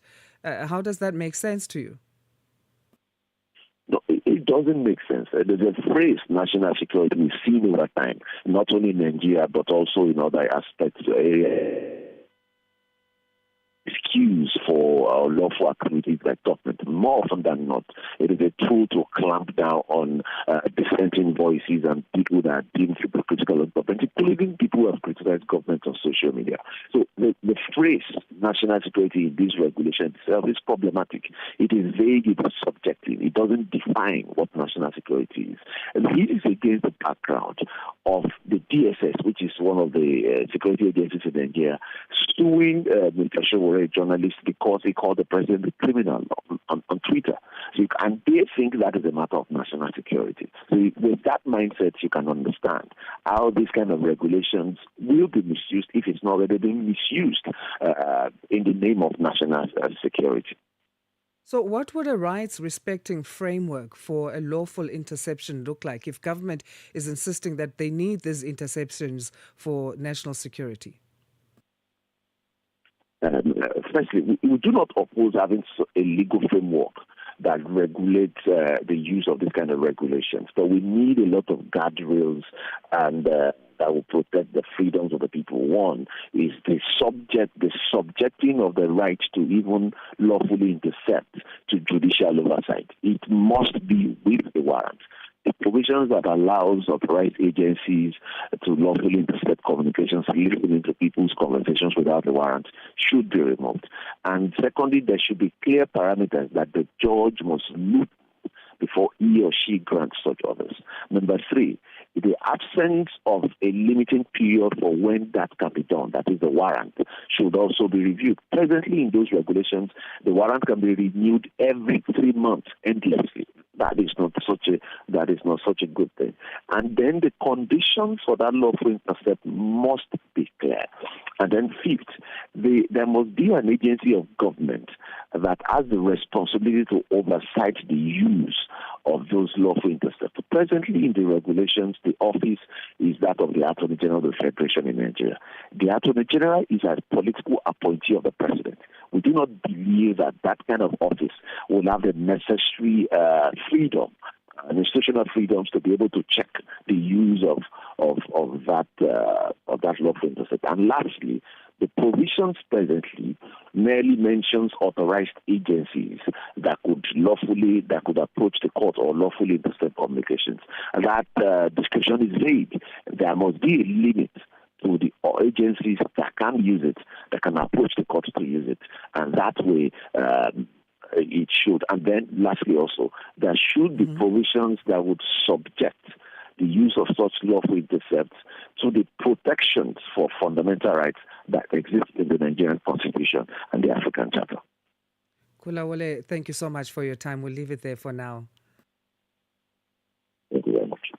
We appreciate your insights there. Kulawole Oluwadare, Deputy Director of Nigeria's Socio-Economic Rights and Accountability Project. They're speaking to us about the country's lawful interception of communications regulations and the concerns they have on this. From Cape to Cairo, Dakar to Dar es Salaam, rise and shine with Peter Ndoro and Asanda Beda on Channel Africa. Mzansi, 100 days to go from 11 June to 19 July. Your national broadcaster, the South African Broadcasting Corporation, brings you every moment live. Watch on SABC3, stream on SABC Plus, and stay connected on SABC Radio. Download the SABC Plus app now and be ready for kickoff. SABC is the official broadcaster of the FIFA World Cup 2026. Channel Africa is evolving, and so are you. Stay connected wherever you are with our brand new website and mobile app. Stream your favorite shows, catch up on African news, culture, and conversations, all at your fingertips. Africa is just a tap away. Your world, your stories, now on the go. Stay connected wherever you are. Visit channelafrica.co.za or download the Channel Africa app today. Channel Africa, the African perspective. A fresh morning, a fresh perspective. Stay tuned to Rise and Shine on Channel Africa. Across Africa, health emergencies can escalate in days, but newly early warning systems are helping countries act before crises hit. By combining disease surveillance, climate data, and community signals, the WHO, or World Health Organization, is detecting risks early and guiding rapid responses to protect communities. Joining us from Nairobi to explain these efforts is Dr. Marie Rosaline, Regional Emergency Director for the World Health Organization in Africa. Dr. Rosaline, good morning and thank you for chatting to us. Good morning. It is my pleasure and thank you for having me. Our pleasure. So how are these early warning systems, including AI, we understand, how are they changing the way that the World Health Organization prevents outbreaks rather than just reacting to them? Well, I think the shift toward early warning system is fundamentally transforming how we manage public health threats in Africa. So traditionally, many outbreaks responses begin after cases were detected. After we have some death in the community, it is when the alerts are coming. So meaning that we were often reacting to a crisis already underway. So today, with the introduction of the predictive tool, such as the PDX, we call it is a system that we developed in WHO Africa. So we are moving towards anticipation rather than reaction. So the PDX is using a combination of epidemiological data, environmental indicators, climate signals, and digital surveillance to identify patterns that may indicate an increased risk of an outbreak before it happens. With that system, it will allow health authorities and partners and everyone to detect signals earlier and prepare accordingly. So for me, it means in practical terms that countries can be ready to preposition supplies, to strengthen their surveillance in the high-risk area where the predilection indicate. They can also be deploying rapid response team earlier and engage community, mostly important, engage community before the transmission accelerates. This is how we can protect the community and to avoid a lot of death during an outbreak. So when you look at, for example, diseases like cholera, malaria, or viral hemorrhagic fevers, even a few weeks, in advance warning can significantly reduce the scale of an outbreak. So another important dimension is that Africa is increasingly facing climate-related shocks. We have more floods, for example, this year we have in Mozambique, in Zimbabwe, we have a more drought, for example, in the Horn of Africa, and changing ecological patterns also. So that means those directly influence the emergence and spread of disease. So when we have that predictive system like the PDX, it will help us integrate those environmental signals into health decision making. So that means this shift is about protecting better the communities we serve, protecting them earlier. It is also about strengthening preparedness and making health system more resilient, instead of simply responding to emergency. So we are now working to predict them, to prevent them, and mitigate them before they escalate. The issue of tight budgets is one that we can't ignore on the continent. So what will be the single most important investment then that's needed to keep these types of systems operating in Africa? Well, If there is one critical investment to sustain preparedness system across Africa, I would say it is investment in communities. You know, we all know that outbreak begin in communities and they are also stopped in communities. So the first signal of a health threat usually comes from a community health worker, a local clinic, or a community member who notice something unusual. When communities are really trained, trusted, and connected to the health system, they become the most effective early warning system we can have. So domestic investment is therefore essential for me, and country needs to strengthen community health workers network, a surveillance at local level, and risk communication so that community can detect, report, and respond quickly to potential threats. So this includes for me supporting community health workers, strengthening local laboratories and clinics. So that will ensure that community have the information and the tools they need to act. For me, it's a very important investment and also very crucial investment that we should do. So I think that we need to invest more with a more domestic finance so that will put Africa in a position that the health system is resilient and will not really depend on external. When you have an outbreak, you have to mobilize resources for the response. So that will position better Africa and that will strengthen the health security in Africa globally. So, as we look ahead, then, what concerns you the most about Africa's readiness when it comes to outbreaks, and what needs to change urgently? I think you mentioned there that communities need to be at the center for such innovations. So I think what needs to change urgently is to have more domestic funding in preparedness. Preparedness shouldn't be an option. Preparedness should be really crucial that it's a part of the health system. It should be the backbone. So political commitment that consider preparedness as the backbone of this health system and more investment. I think this is the change I would like to see urgently, and putting, as you said, community at the center of that change. Everything should start in the community, with the community, by the community, together with the community, because this is how we can really prevent, we can be ahead of any alert, because the community will be able to notify early whatever event are happening, unusual event they can notice.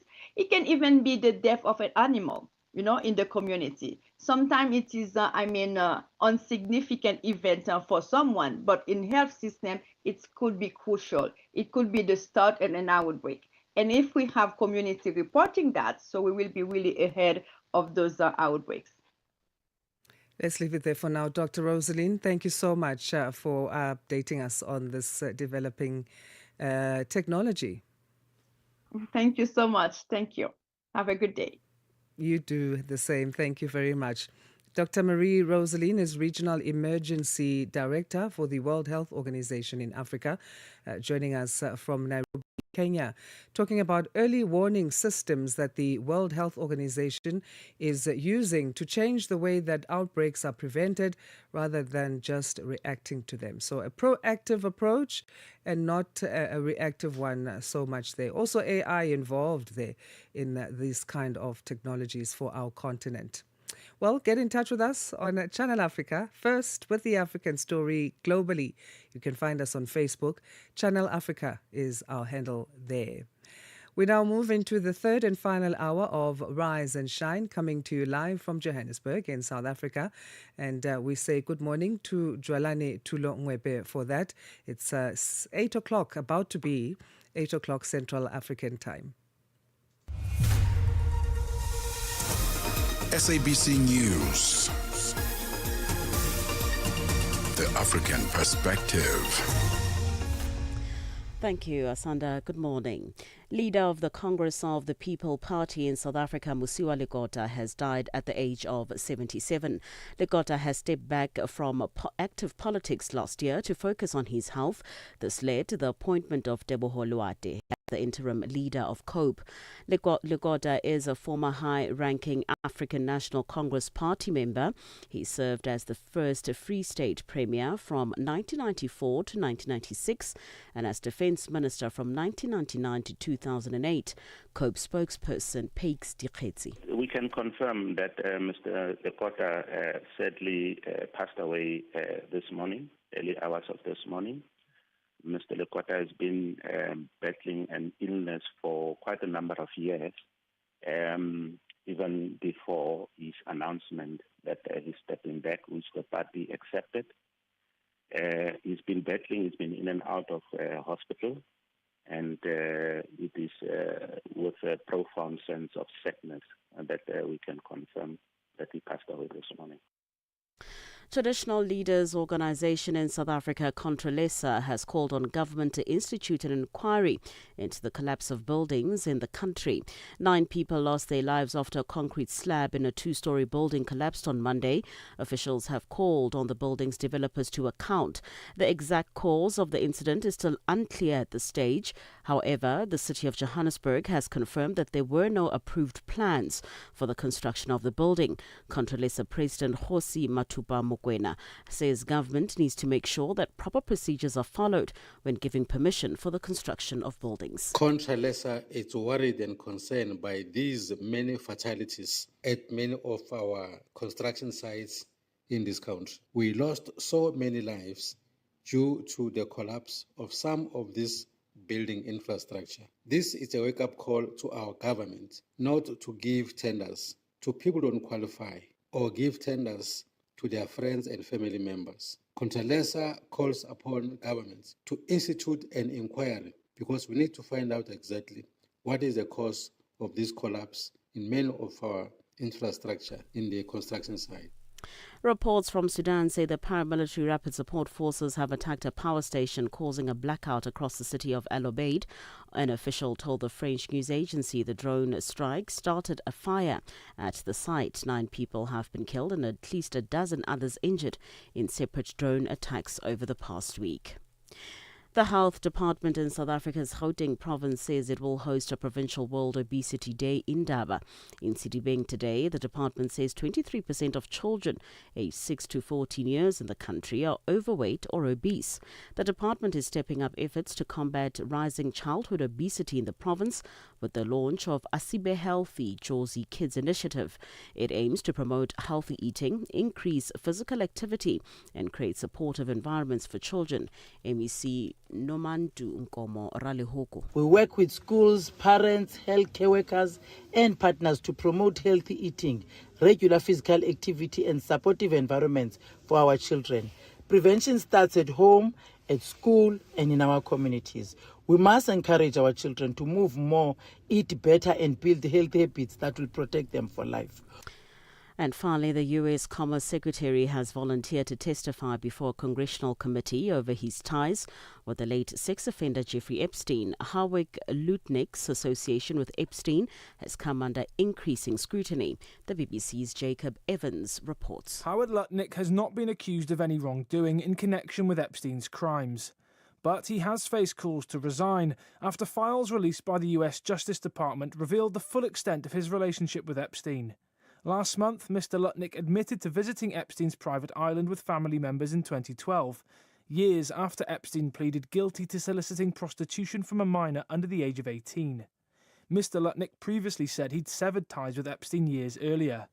For any news stories you would like to share with us, please do send an email to newsroom@channelafrica.co.za or call us on +27 11714 4459. For Channel Africa News, I'm Jolani Tulo Mwepe. SABC News. The African Perspective. In a sports headline, Ricardo Malajiga withdraws from IBF eliminator against Ngotole. The Proteas face off with New Zealand in the fresh start of the T20 World Cup semi-final. I'll be back with these and other stories at the bottom of the hour. Wake up Africa. Peter Ndoro and Asanda Beda are here to help you rise and shine. Weekdays, 6 till 9 a.m. Central African Time. Only on Channel Africa. From Africa's broadcast capital to the furthest corners of the globe, this is Rise and Shine. Every weekday mornings on Channel Africa. Let's help you rise and shine for another hour. It's the third and final one. Thank you for staying with us up until this point. We are Channel Africa, the first with the African story globally. We're broadcasting live from Johannesburg in South Africa. That's where our studios are. Stay connected to Africa and the world with Channel Africa, the international voice of the South African Broadcasting Corporation. You can watch us and listen anytime, anywhere on our website. That's channelafrica.co.za. Also on the Channel Africa mobile app and on the SABC Plus app, as well as the OpenView and DSTV audio bouquets. Connect with us on social media. We are everywhere there. Facebook is Channel Africa, that's the handle. And then on the other platforms, it's at Channel Africa 1. On YouTube, we live stream via that handle. That's also where we welcome your views and questions about our show, so do get in touch with us. In this hour, we go to Senegal again. We touched on this story in our Africa Roundup in the beginning of the show, where the Prime Minister of Senegal is sort of issuing some ultimatum to the president. So Prime Minister Ousmane Sonko is threatening to pull his political party from government and go back to being in opposition. That's if the president does not stick to what he says is the vision that they'd agreed upon. So we'll discuss that in terms of the mounting disagreements, what they signal for what's happening in Senegal and between those two leaders. And we'll be joined by political analyst to unpack on that story. And then financials, payments or commercial bank in the country called FNB, they've released their state of payments on Tuesday, and they are picking up that cash is falling away. I don't know if that's surprising to us. I think we've seen things going in that direction, and customers want payments to be quick, to be smooth and reliable. So we'll talk about what that means then. Where are we going in the future of financial payments and banking? África. Conhece o Ntivani? Claro que sou eu. Ntivani é o amante da música de corpo e alma. Eu amo música africana. Ele aprecia todos os tipos de melodias e passa os seus dias a ouvir a Channel Africa. Adivinha só, a Channel Africa quer ajudar o Ntivani e os amantes da música em todo o lado a descobrir ainda mais música incrível. Por isso, a Channel Africa está a convocar artistas africanos a submeterem as suas músicas. Músicos, lembrem-se de nos dar todas as informações relevantes no music@channelafrica.co.za. As submissões são a vossa oportunidade de ser ouvidos, mas não garantem inclusão na lista. Todas as submissões serão cuidadosamente analisadas para verificar se cumprem os requisitos da nossa estação. Canal África, a perspectiva africana. Download the SABC app and take Channel Africa with you everywhere you go. To Senegal now, where Prime Minister Ousmane Sonko has threatened to pull his political party, that's the African Patriots of Senegal for Work, Ethics and Fraternity, or just Patriots of Senegal, PASTEF, from government amid mounting disagreements with President Bassirou Diomaye Faye. The standoff unfolds alongside student protests and stalled IMF negotiations, heightening pressures on the country's political and economic stability. For analysis on this, we're joined by political analyst Dr. Shingai Mutizwa Mangiza. Doctor, thank you for joining us. Good morning. Thank you for having me, Asanda, and it's a pleasure to be here. Thanks. The pleasure is all ours. We saw recently Sonko warning that if the president of Senegal is not aligned and does not stick to the vision of the government that they'd agreed upon, Senegal could face what he called a soft power sharing arrangement. What do you think he meant by that? Yes. Well, as you know, Asanda, when President Diomaye Faye and Prime Minister Usman Sonko came into power, their images or assumption into the helm of power came at the point where President Diomaye Faye had to run as an independent. You'll recall that just prior to the 2024 election, that the PASTEF party had been banned initially by the former administration of Macky Sall. This, of course, had barred Usman Sonko, president of PASTEF, as taking over. Subsequently, Diomaye Faye had to run as an independent. He had managed to secure the endorsement initially of former president Abdoulaye Wade's party, the Senegalese Democratic Party, and he was also able to get the support of Usman Faye, who endorsed his candidacy. Now, the situation that has emerged is such that once the elections took place, PASTEF managed to secure or garner 130 seats out of a house of 165 seats, giving PASTEF the majority. Now, given the fact that Usman Sonko serves as PASTEF's party leader, he is in effect the de facto power within the legislature. I mean, he commands, he as head of the party, he's the one who essentially would have sway over the members of parliament. Although President Sonko is, largely derives support from this, he is not really in control, of course, of the legislative agenda, although he does wield executive power. So this situation is such that it has given the prime minister a fair amount of leverage to the extent that he can actually, should he decide to pull out of this alliance or coalition, as it were, given the fact that he has the majority of votes. Now, this issue of them supposed misalignment comes in the wake of stalled IMF agreements, as you mentioned previously.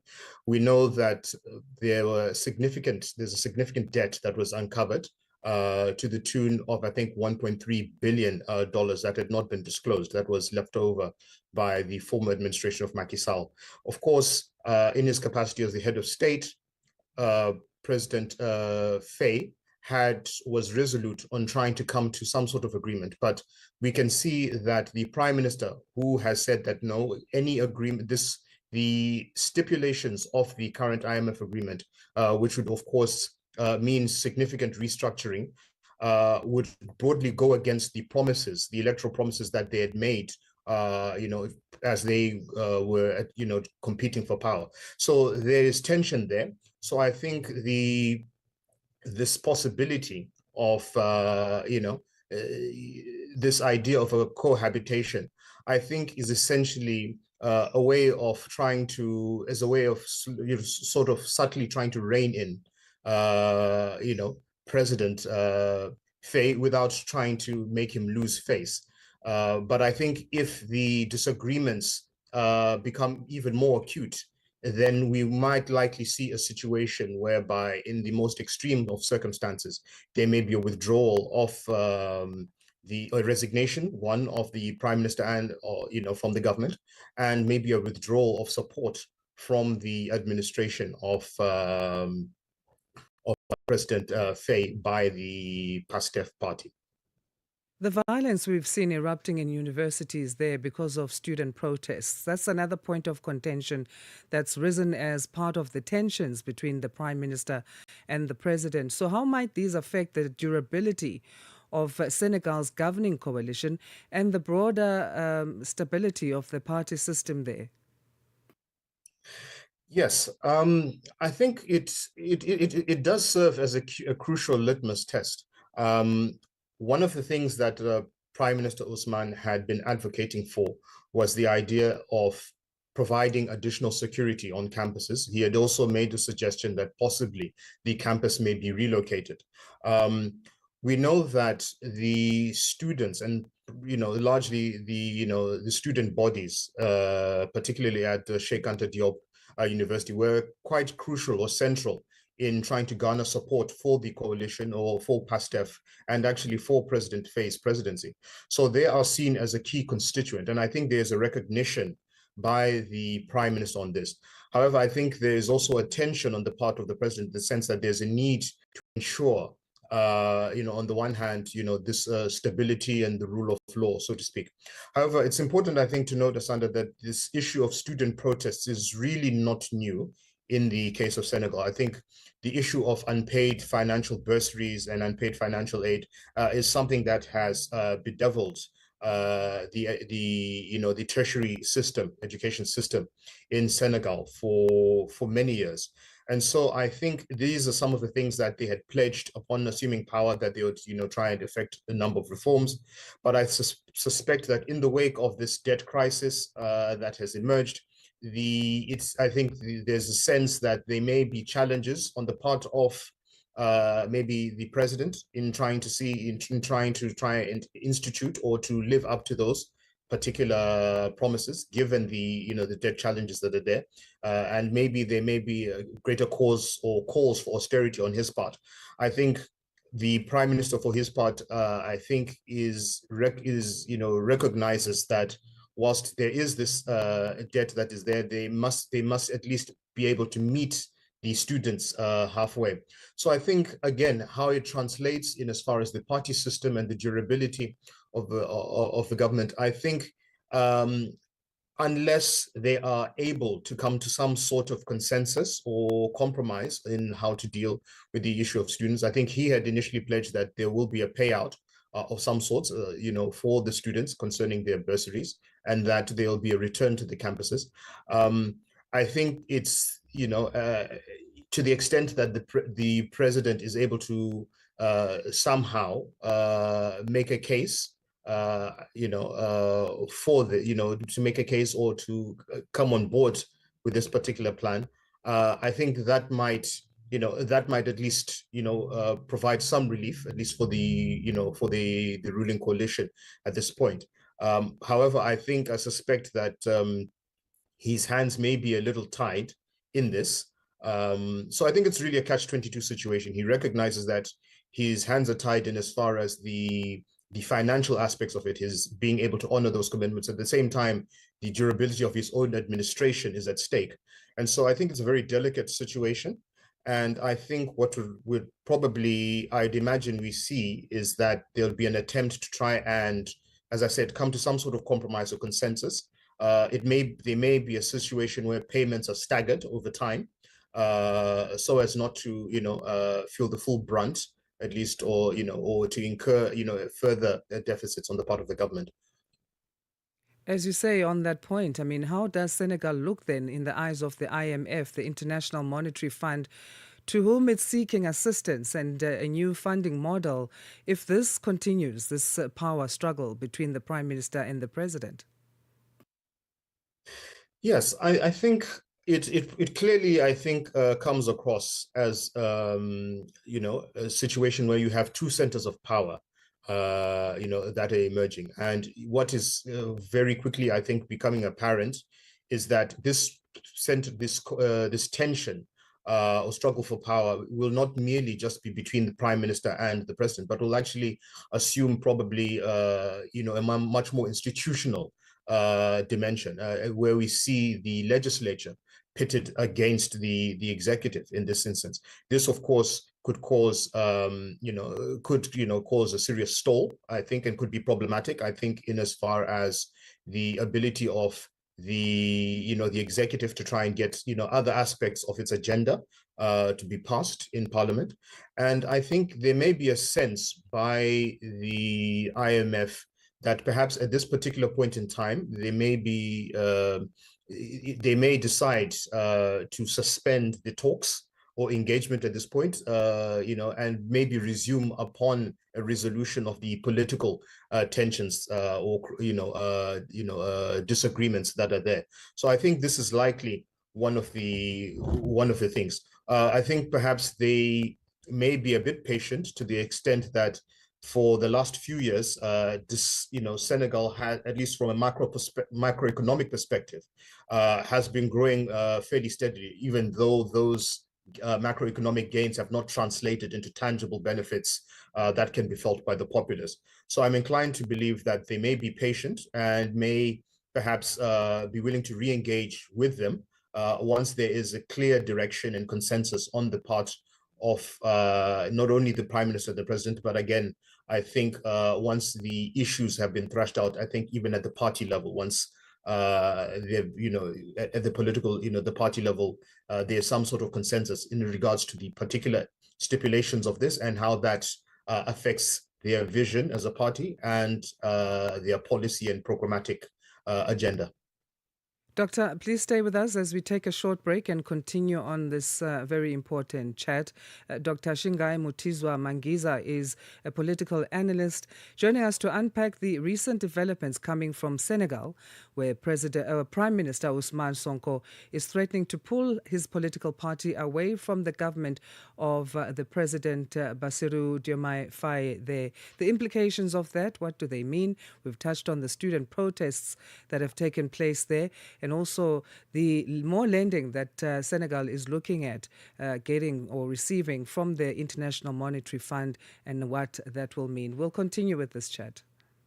Africa at Play with Neto and ETO Chemane. Lelintle, talk to us about your relationship with your father, Coach Pitso. What is this one thing that he said to you that is still stuck at the top of your head? Coach Pitso and our mom, Moira Kakale, have always told us that whatever we do in life, we must do it to the best of our abilities, and represent our family well. But the big thing is do what you love and do it with all the passion that you have. And I think we see it in both their work. I mean, my mom has done a really good job with placing Coach Pitso in different clubs around the world, and she's negotiated contracts, and she's shown that as a woman you can also do work that is seen, and you can also get respect from men in a male-dominated space. And I think my dad has also shown that you must never underestimate the Black African man. Lelintle Musimane, a South African communications and digital media professional. Lelintle is also a daughter to a great mentor when it comes to the game of football, Coach Jingles Musimane.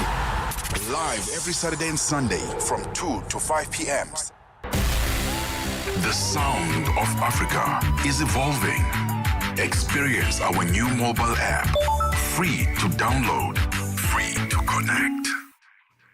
We continue with our chat with Dr. Shingai Mutizwa Mangiza, a political analyst, unpacking the Senegal's Prime Minister threatening to pull his political party away from government and going back to opposition, and this showing a power struggle and tensions between him and President Bassirou Diomaye Faye. Doctor, let's talk about these tensions in terms of now how the other government or coalition members could share sentiments. Do you think they would be on the side of the Prime Minister, Ousmane Sonko, on the doubts, or they would still be with the President, Bassirou Diomaye Faye's leadership?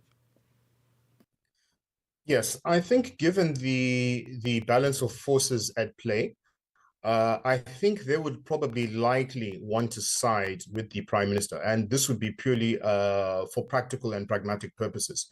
There's a recognition likely on their part that as the head of the party which has the largest seats, any rupture that takes place that sees the Prime Minister have leave the government would necessarily bring the, necessarily make it very difficult for the president to actually govern.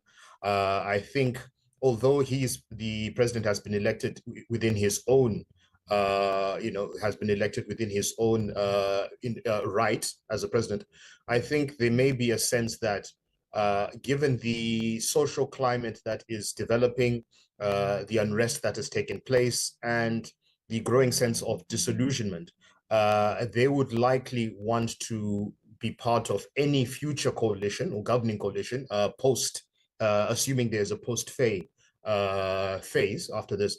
So I'm inclined to think that they are would be more aligned, at least on the political level, to the Prime Minister. I think, again, now coming to more concrete issues of program, I think there's also a general perception that the Prime Minister is still steadfastly committed to the reforms. I think if you will reflect on some of the statements he made recently, he had actually alluded to the fact, or actually stated that should he depart, he would not be able to ensure that the practices that had been central or a defining feature of previous administrations would not return. And so I think this recognition of the possibility that the reform agenda might be imperiled has, I think there is a recognition on them, on their part, that there is a need, for these reforms to, to continue, if only out of political expediency for them. But I think, the fact that the population at large and is firmly in support of these reforms, I think would really incline them to support the president. I think any alignment with the president would be really short term, but I think for their long-term prospects and survival, it would be better to align with the prime minister. I think we must recognize this, because the parties that are also part of this are considerably smaller. They're considerably smaller, having a much smaller electoral footprint. And so I think being seen to be aligned with the quote unquote progressive part of the administration, I think would seem to give them, or they'll seem to get more political capital out of that alliance, I think, than any short-term alignment with President Faye at this stage. Senegal is heading to elections in 2029. It might seem like it's a time that's far from now, but on the other hand, it could not be. It's 3 years from now. So will this have an impact, and how much of an impact could it have, the standoff between the Prime Minister and President going into those elections? Yes, I think at this particular juncture, it may even come across as a battle of optics, or purely become a PR exercise. The extent to which the president or the prime minister is able to claim the moral high ground, at least in public perception, I think is what will largely have a bearing on the possible outcome. As you said, of course, 3 years seems like a long way, but it may not be a long way. And things, as we say, 1 week in politics is a long time. So 3 years, you can imagine, can come across as an eternity. So things can change.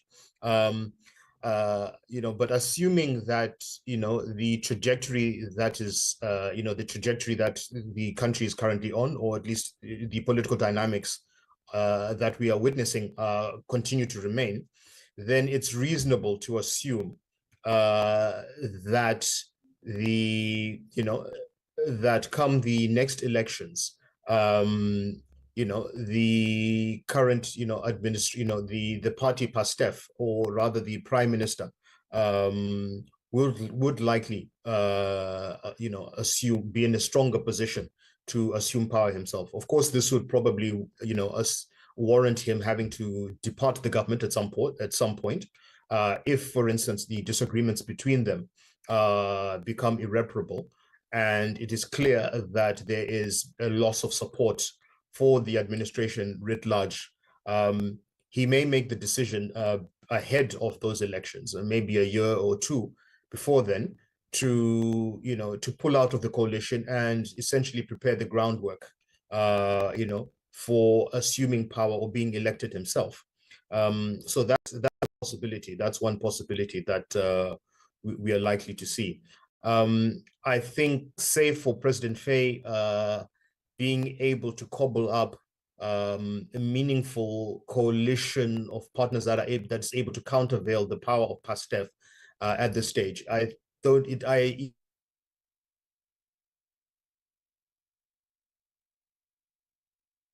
Have we lost you there, Doctor? Are you still there? Right, I think the line cut there. I'm not sure what happened. Network issues, or I don't know, batteries dying, all those kinds of things happen. But yeah, Doctor, I think we lost you a bit, but we are out of time anyway. So we're going to thank you for your time and your valuable analysis, and have a great rest of your Wednesday. Doctor, if you can hear us, thank you very much for your time. Dr. Shingai Mutizwa Mangiza, we got cut off there right at the end, but we got a lot of analysis from him that's quite valuable. We appreciate that. He's a political analyst unpacking the Senegalese standoff between the Prime Minister and the President there. Let's get our news headlines. It's 8:30 now, Central African time. Here's Dwelane Tulo Ngwebe. SABC News. Headlines. The African Perspective. Thank you, Asanda. Good morning. Making headlines, spokesperson of the Congress of the People Party says the leader, Mosiwa Lekota, will be remembered for his integrity and dedication to the people of South Africa. Lekota has died at the age of 77. The British government has suspended all study visa applications for people from Afghanistan, Cameroon, Myanmar and Sudan, accusing them of exploiting the UK's asylum system. And finally, US President Donald Trump says if necessary, the American Navy will escort tankers through the Strait of Hormuz. Iran has blocked the narrow strip between the Gulf and the Indian Ocean. I will have details on these and other stories at 9 o'clock. SABC News. Headlines. The African Perspective. Let's say good morning again to Fikile Lingwati. He's got our sports update. Sports on Channel Africa. The African Perspective. We start off with boxing news. This hour, IBO world champion Ricardo Malajiga has withdrawn from an eagerly anticipated rematch with Siko Ngotole for the IBF #1 contender slot. According to a press release issued by No Doubt Management, former WBC flyweight champion from the UK, Charlie Edwards, will replace Malajiga in the battle of a title shot. There was talk that the fight between Malajiga and Ngotole would happen after the IBF's order and subsequent truce between promoters Colin Nathan and Rodney Berman, but nothing is guaranteed in boxing. The South African public may have to wait a lot longer to witness the rematch. But in the meantime, Sequence will fancy his chances against Charlie Edwards. In cricket news, the still unbeaten South African men's cricket team views their T20 World Cup semi-final clash against New Zealand in Kolkata today as a fresh start. The Proteas have already beaten the Kiwis at this year's tournament by 7 wickets in the group stage in Ahmedabad. But Captain Aiden Markram says today's do-or-die clash is a whole other ball game. Quality team, New Zealand. They've proved that over many years now, and we had a good run out against them in the group stages. But both teams have played a lot of cricket since then, and it's a completely fresh start, and it being a semi-final, which is exciting as well. So I don't think it's as straightforward as just being able to repeat that again. A lot of variables in this game, but the boys are very excited for the opportunity to play in a semi-final against a good team like New Zealand, and we'll try to bring our best game to the front again. Markram insisted, though, that his team does not read too much into being called the tournament favourites. He says they'd rather want to put together a good team, smart game of cricket, and make good decisions under pressure. Yeah, I'm not sure exactly what conditions would be like. Obviously, we kept a close eye on the India versus West Indies game that was here to get a bit of an indication. Quickly now walked out to the wicket. It looks pretty good again. So I think it's the darker soil. So we'll just have to not wing it, but. On to football news. Escalating tensions in the Middle East have plunged this year's FIFA World Cup in the Americas into uncharted territory. Iran faces the challenge of playing matches on U.S. soil, despite coming under attack from the country's military forces. Last year, Iran secured their spot at a fourth successive World Cup by topping Group A in the Asian qualifying and in December's draw. Now, Middle East researcher at Rice University in Houston, Christian Coates Ulrichsen, says as tensions rise and uncertainty grips Iran, questions loom over whether the nation can even take part in the World Cup. Well, at the moment, it's difficult to see how Iran can take part in the World Cup just because the situation in Iran is so fluid and the country is under attack. We simply don't know. All sporting events in Iran will have been cancelled, I think, at this point until at least further notice. And of course, as I said, we haven't seen a situation where a host is effectively at war with a participant. For any sports stories you'd like to share with us, please send an email to newsroom@channelafrica.co.za or call us on +2711 714 4459. This is Channel Africa Sport with me, Figile Lungwati. Sports on Channel Africa. The African Perspective. Es-tu préoccupé par quelque chose? Es-tu passionné par les questions qui comptent? As-tu une voix qui mérite d'être entendue? Eh bien, nous avons la plateforme parfaite pour toi. Téléphone-nous ou fais-nous un WhatsApp au +27 66 408 87 42 et nous te rappellerons. Sois dans la conversation. Salut Channel Africa, ici Beno le diamant rouge et Binal Sport depuis le Cameroun, le pays des lions. Voilà. Sois dans la conversation. Il ne s'agit pas seulement de parler, mais c'est ta chance d'exprimer ton point de vue, de partager tes opinions et de t'engager avec une communauté qui valorise ton avis. Suivez-nous sur les réseaux sociaux, visitez notre site www.channelafrica.co.za et préparez-vous à partager vos points de vue sur Channel Africa, la perspective africaine. Are you fluent in French, Chinyanja, Portuguese, and Kiswahili? Are you passionate about radio? And are you looking to work in South Africa? Do you have papers that qualify you to work in South Africa? In that case, we might have an opportunity for you to work for Channel Africa. Send us your CV and demo at newsroom@channelafrica.co.za. Remember, if you don't hear from us within 14 days, it means you have not made it or you have not been selected. Channel Africa, the African perspective. 6 decades strong, Channel Africa continues to inspire Africa and the world, proudly sharing the African perspective. Let's catch you up with what's happening in the world of business. We say good morning to Thabiso Lehuko.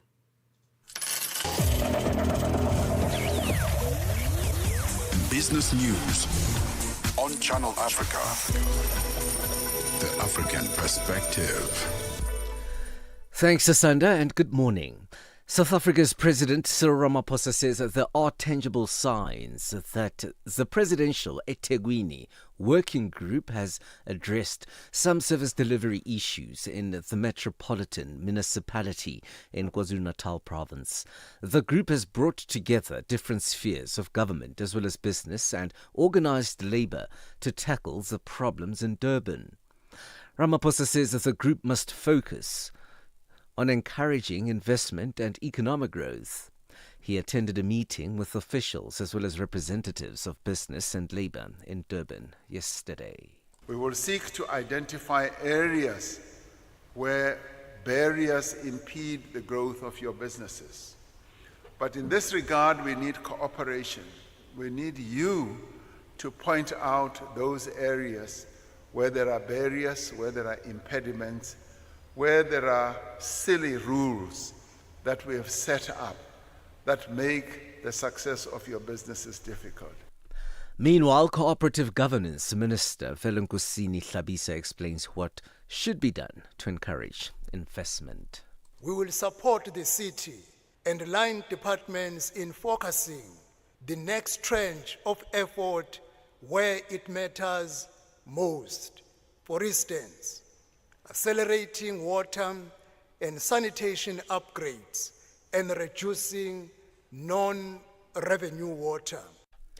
Ivory Coast has given assurances that it will continue a program to buy a residual stock of 100,000 metric tons of cocoa at the guaranteed price. Farmers had voiced concern in recent days that the stock buying program, launched in late January to clear unsold beans and provide cash to farmers after a slump in global cocoa prices, could be halted as the mid-crop harvest gets underway earlier than usual. Around 23,000 tons have been purchased since the start of the operation. And this is according to data provided by the Agricultural Interprofessional Organization for Cocoa. The US has made progress in its push to price Congo's strategic minerals from China's orbit, but conflict, contested licenses and compliance demands are still slowing Washington's advance into a region its rival dominates. Democratic Republic of Congo, which hosts the world's largest cobalt supply and rich copper and lithium reserves, is central to the US push to cut the reliance on China for rare minerals. After the US and Congo signed a minerals pact in December, Kinshasa last month handed Washington a 44-project shortlist spanning copper, cobalt, lithium, tin, gold, and hydrocarbons. Oil and gas prices continue to rise as the Middle East conflict intensifies. The price for a barrel of crude oil hit $85, while the price of gas has also surged since Friday. Iran has blocked the Strait of Hormuz, the narrow strip between the Gulf and the Indian Ocean, through which about a fifth of global oil and gas is transported. The BBC's Dania Bahat reports. The war is causing headaches for many countries dependent on energy imports from the Gulf, including powers like China, Japan and India. The price of the benchmark Brent crude has hit levels not seen since July 2024. Analysts have warned it could breach $100 a barrel. It's alarming, though such a figure would still be below those seen soon after Russia's full-scale invasion of Ukraine. $1 in Nigeria is trading at 1,000 naira 373. In Botswana, it's at 13 pula 17. Kenya, 128 shilling 241. And Zambia, 19 kwacha 140. The BRICS countries in Brazil, the dollar will cost you 5.22. Russia, 77 rubles 509. India, 91 rupees 95. China, 61.90. And in South Africa, the dollar will cost you 16 rand 34 cents. 74 pence to the British pound and 85 to the euro. Gold is trading at $5,163 and platinum is at $2,128 per ounce. Brent crude oil is at $82.40 a barrel. For any business stories you would like to share with us, please send us an email to newsroom@channelafrica.co.za or call us on +2711 714 4459. For Channel Africa Business in Johannesburg, I'm Tabiso Lohoko.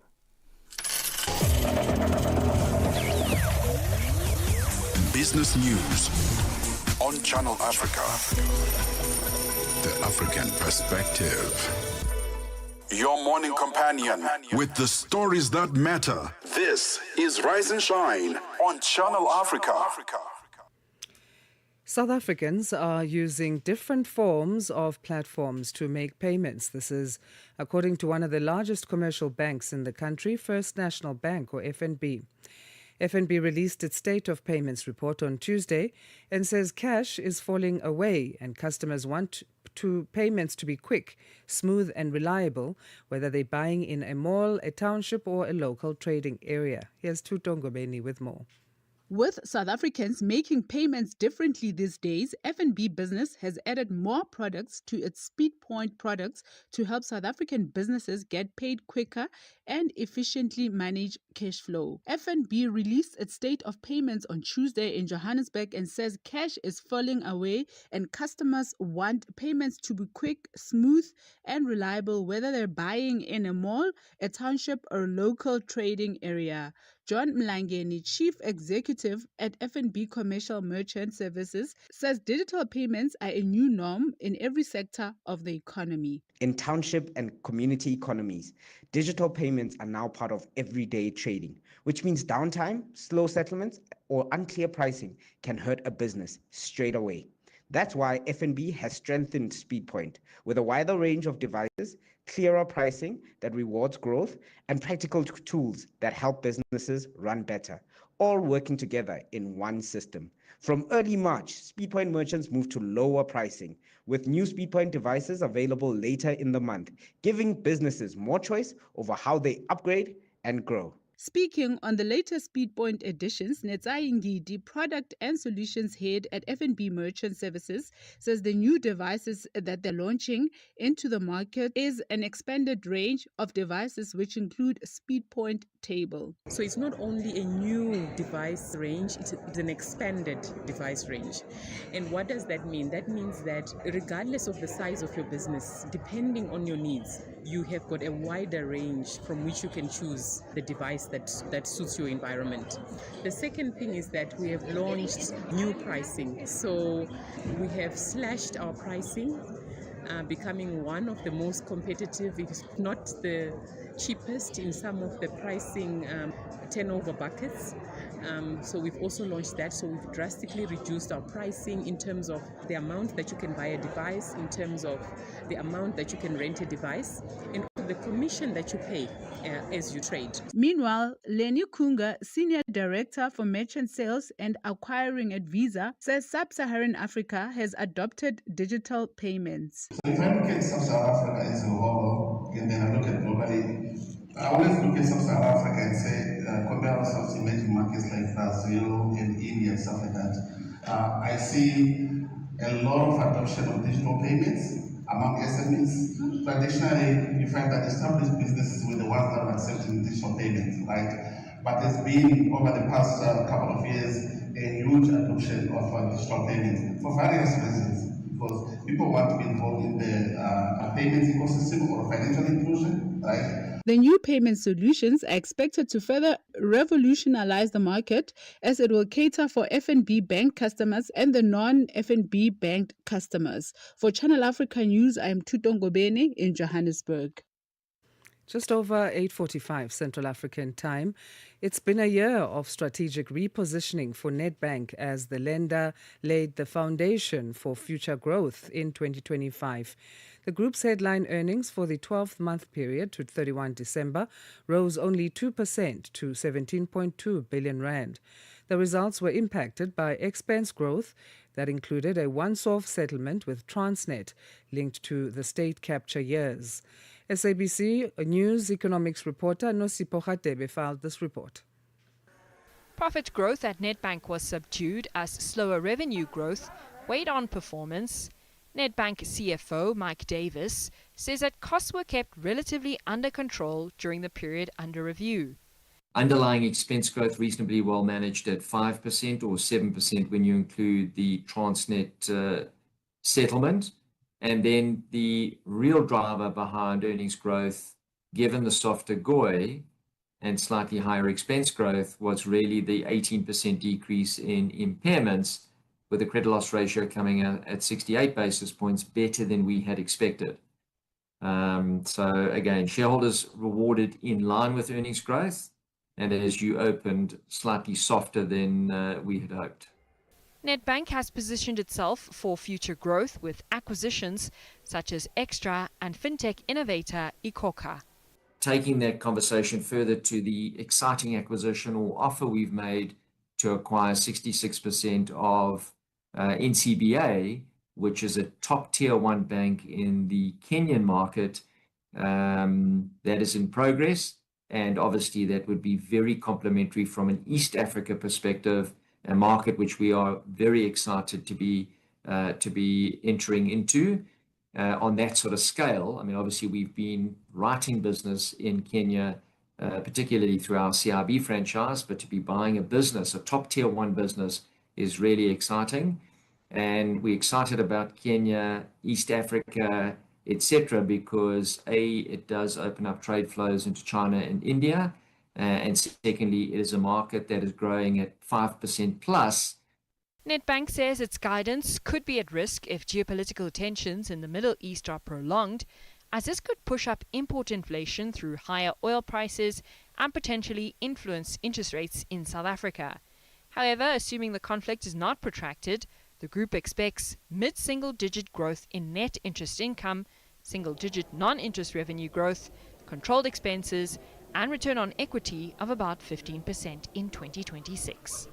Nosipho Radebe, SABC News, Johannesburg.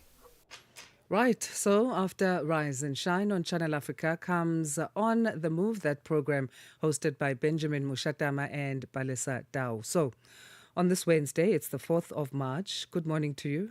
Hey, how are you doing? I'm good, thanks. How are you? I'm good, man. What can we expect on today's program? Well, today we're going to be... Is it that cold, by the way? I'm seeing you wearing layers there, eh? Yeah, it was a bit Outside. chilly when I left my place. Oh, you see, we come in so early. We come in literally at night here. We don't even know what's happening. Yes. Well, today we're going to be looking at something interesting, living together while separated. You know, there's couples that there's no choice. We have to live together for They now. call it something, I'm sure, conscious separation or conscious coupling or... Yeah, there's always new terms these days that describe conscious old things. decoupling or something. Oh, yeah. These new kids of today, they find words to make it fashionable, right? But the complexity of it, you know, and also arranging your days, also the amicability of the relationship, how far does it go? We're going to unpack the practical, the emotional, and the psychological dimensions of this one. Every breakup, especially if you guys were like very close, is tough. But then it gets tough, I think, when you have to still live together because of circumstances demanding that you do so. Hey? What are those circumstances? Is it financial? Is it children? Most of the time it's children, you know. I think if you care about your children enough just to separate, depending on the situation, right? Just to separate, you know. Sometimes you think, okay, let's do it for the kids for now. Separate slowly but surely. Or maybe it's finance. Most of the times I think it's finances, right? Because no one wants to move out of the main house because of the divorce proceedings take a while. Will take a while, yeah. I don't know if you why don't you just stay together then in that situation? If you're doing it for the kids. If already it's in your minds to get divorced, things are that bad. Yeah. Interesting times we live in. And then these are real life issues. Yeah, people are going through these things. Yeah, for sure. Okay. So that's coming up on the Move after Rise and Shine here on Channel Africa. First, with the African story globally. Africa. It's time to plug into the heartbeat of the continent. Tune in to Channel Africa, your go-to radio station that broadcasts in 5 different languages. L'Afrique du Sud célèbre la journée nationale du Kabla hujaitwa kwa jina la Double K or more of our forests have been destroyed. Tamo Partido Africano da Independência da Guiné. Channel Africa represents every corner of this amazing land. From Lagos to Cape Town, Nairobi to Dakar, we've got you covered with the freshest news, music, and cultures. So, turn up the volume, feel the rhythm.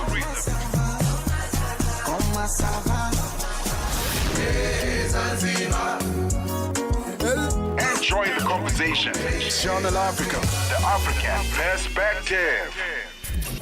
Darubini ya Afrika na I am Henry Shakif. Mgombea urais wa chama cha wananchi CUF Gambo Samatindo ameitaka serikali ya Tanzania kuweza kutoa msimamo wao wa wazi kuhusiana na matukio ya utekaji watu. Tamko hili la mgombea huyu wa CUF mnalichukuliaje na nini mtazamo wenu? Haya ndio masuala ambayo sisi kama watetezi wa haki za binadamu au shirika la utetezi tunapenda sana, ni moja ya kazi ambayo tunaifanya. Lakini tatizo hili limekuwa sugu kwa hivi karibuni. Hili linaleta tafsiri gani kwa nchi ya Tanzania kiujumla? Mnasimamia wapi mpaka hivi sasa, na je, mmekwisha kutoa tamko lolote? Ndio, sisi tulitoa statement yetu. Sasa ni jambo la kutisha sana kuona mambo yanaendelea, na inatisha sasa hivi sana. Watu wanaonekana kukasirishwa sana na matukio ya namna hii. Darubini ya Afrika kila Jumatatu hadi Ijumaa kuanzia saa 11 kamili hadi saa 12 kamili jioni majira ya Afrika ya Kati. From Cape to Cairo, Dakar to Dar es Salaam, rise and shine with Peter Ndoro and Asanda Beda on Channel Africa. Now take you to the heart of Africa's energy transformation, this in Cape Town, where the 2026 Africa Energy Indaba is currently underway. Delegates from across the continent and beyond are gathering to unlock investment, accelerate technology adoption, and forge partnerships aimed at powering Africa's industries, households, and future economies. Our very own Channel Africa's economics reporter Innocent Samosa has more. Now in its 18th edition, this year's Africa Energy Indaba has drawn significant continental and international participation. In his keynote address, South Africa's Minister of Electricity, Kgosientsho Ramokgopa, says Africa must strategically position itself as a key player in the evolving global energy landscape. In this reconfigured world, Africa is not a peripheral actor. Africa is a structural anchor in the global transition. Without African platinum group metals, the hydrogen economy cannot achieve scale. Without African cobalt, manganese and copper, the battery revolution falters. Organizers says more than 4,000 participants are attending events linked to the Indaba, alongside 2,000 exhibitors showcasing solutions across the energy value chain. The exhibition alone has attracted over 4,300 visitors, with representation from 37 African countries. Brian Stentham is one of the organizing committee for this event. Well, it's very significant because, as you've just described the statistics, I mean, the conference is in its 18th successive year, and it's got that number of delegates means people are excited, people are energized, that people want to come here, they're talking, they're engaging. And we've had a wonderful lead up this morning from our Minister of Electricity and Energy, where he has delivered an inspiring call for action. He said it's no longer time for us to just talk and talk and talk. He said we need to now deliver on the ground. From a digital payment and financial inclusion perspective, Nsuti Mabazi, the MD of Better Than Cash Alliance, says digitization can accelerate investment and improve transparency across Africa's energy value chain. How you pay and get paid makes life easy. You buy electricity every day or pay the monthly bill every time. Without digital payments, you have to leave your business, go line up, and for who knows for how long to make a payment.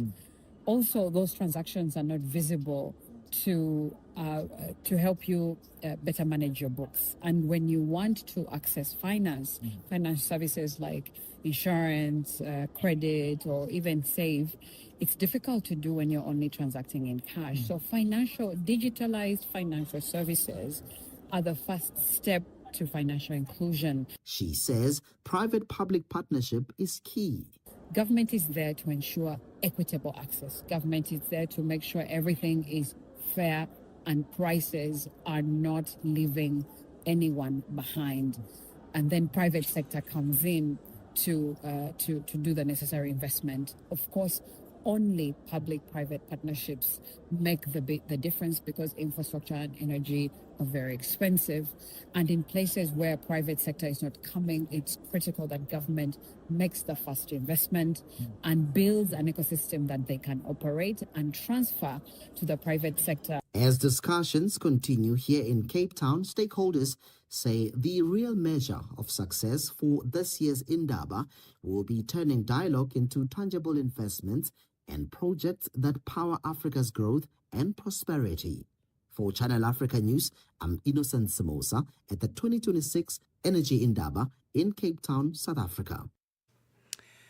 Well, quite a number of stories we covered on this Wednesday's edition of Rise and Shine. Be sure to catch us tomorrow from 6 in the morning until 9. We'll be together for those 3 hours as we bring you news and current affairs as the first with the African story globally. That is Channel Africa. You can tune in, watch us, and listen anywhere, anytime on channelafrica.co.za. That's our website, on the Channel Africa mobile app, on the SABC Plus app, as well as the OpenView and DSTV audio bouquets. You can get in touch with us on our social media platforms. We are at Channel Africa 1. That's on the platforms of X, Instagram, LinkedIn, TikTok, and YouTube. And then on Facebook, we are Channel Africa. From me, Asanda Beda, and the team, it's goodbye for now. Stay tuned to Channel Africa as more program continues, and we hand you over to the team of Benjamin and Alessa now with On the Move. The whole population of Africa has been shocked to the depth of its soul. For 60 years, Channel Africa has been the voice that connects the continent, telling our stories and sharing our vision with the world. This year, we mark 6 decades of broadcast excellence. 60 years of stories, sound, and connection. 6 years of African conversations that matter. This is 60 years of broadcast excellence. Broadcast excellence, rooted in Africa's heartbeat and looking boldly into the future. Join Channel Africa as we celebrate 60 years of broadcasting. Still strong, still vibrant, and still giving you the African perspective. Channel Africa. Thank you so much, Asanda. That's time for us now to move on. It's 900 hours Central African time. It's time for On the Move with Palesa Tau and myself, Benjamin Moshatama. We'll be with you until midday Central African time. But before we start off, let's get the latest news.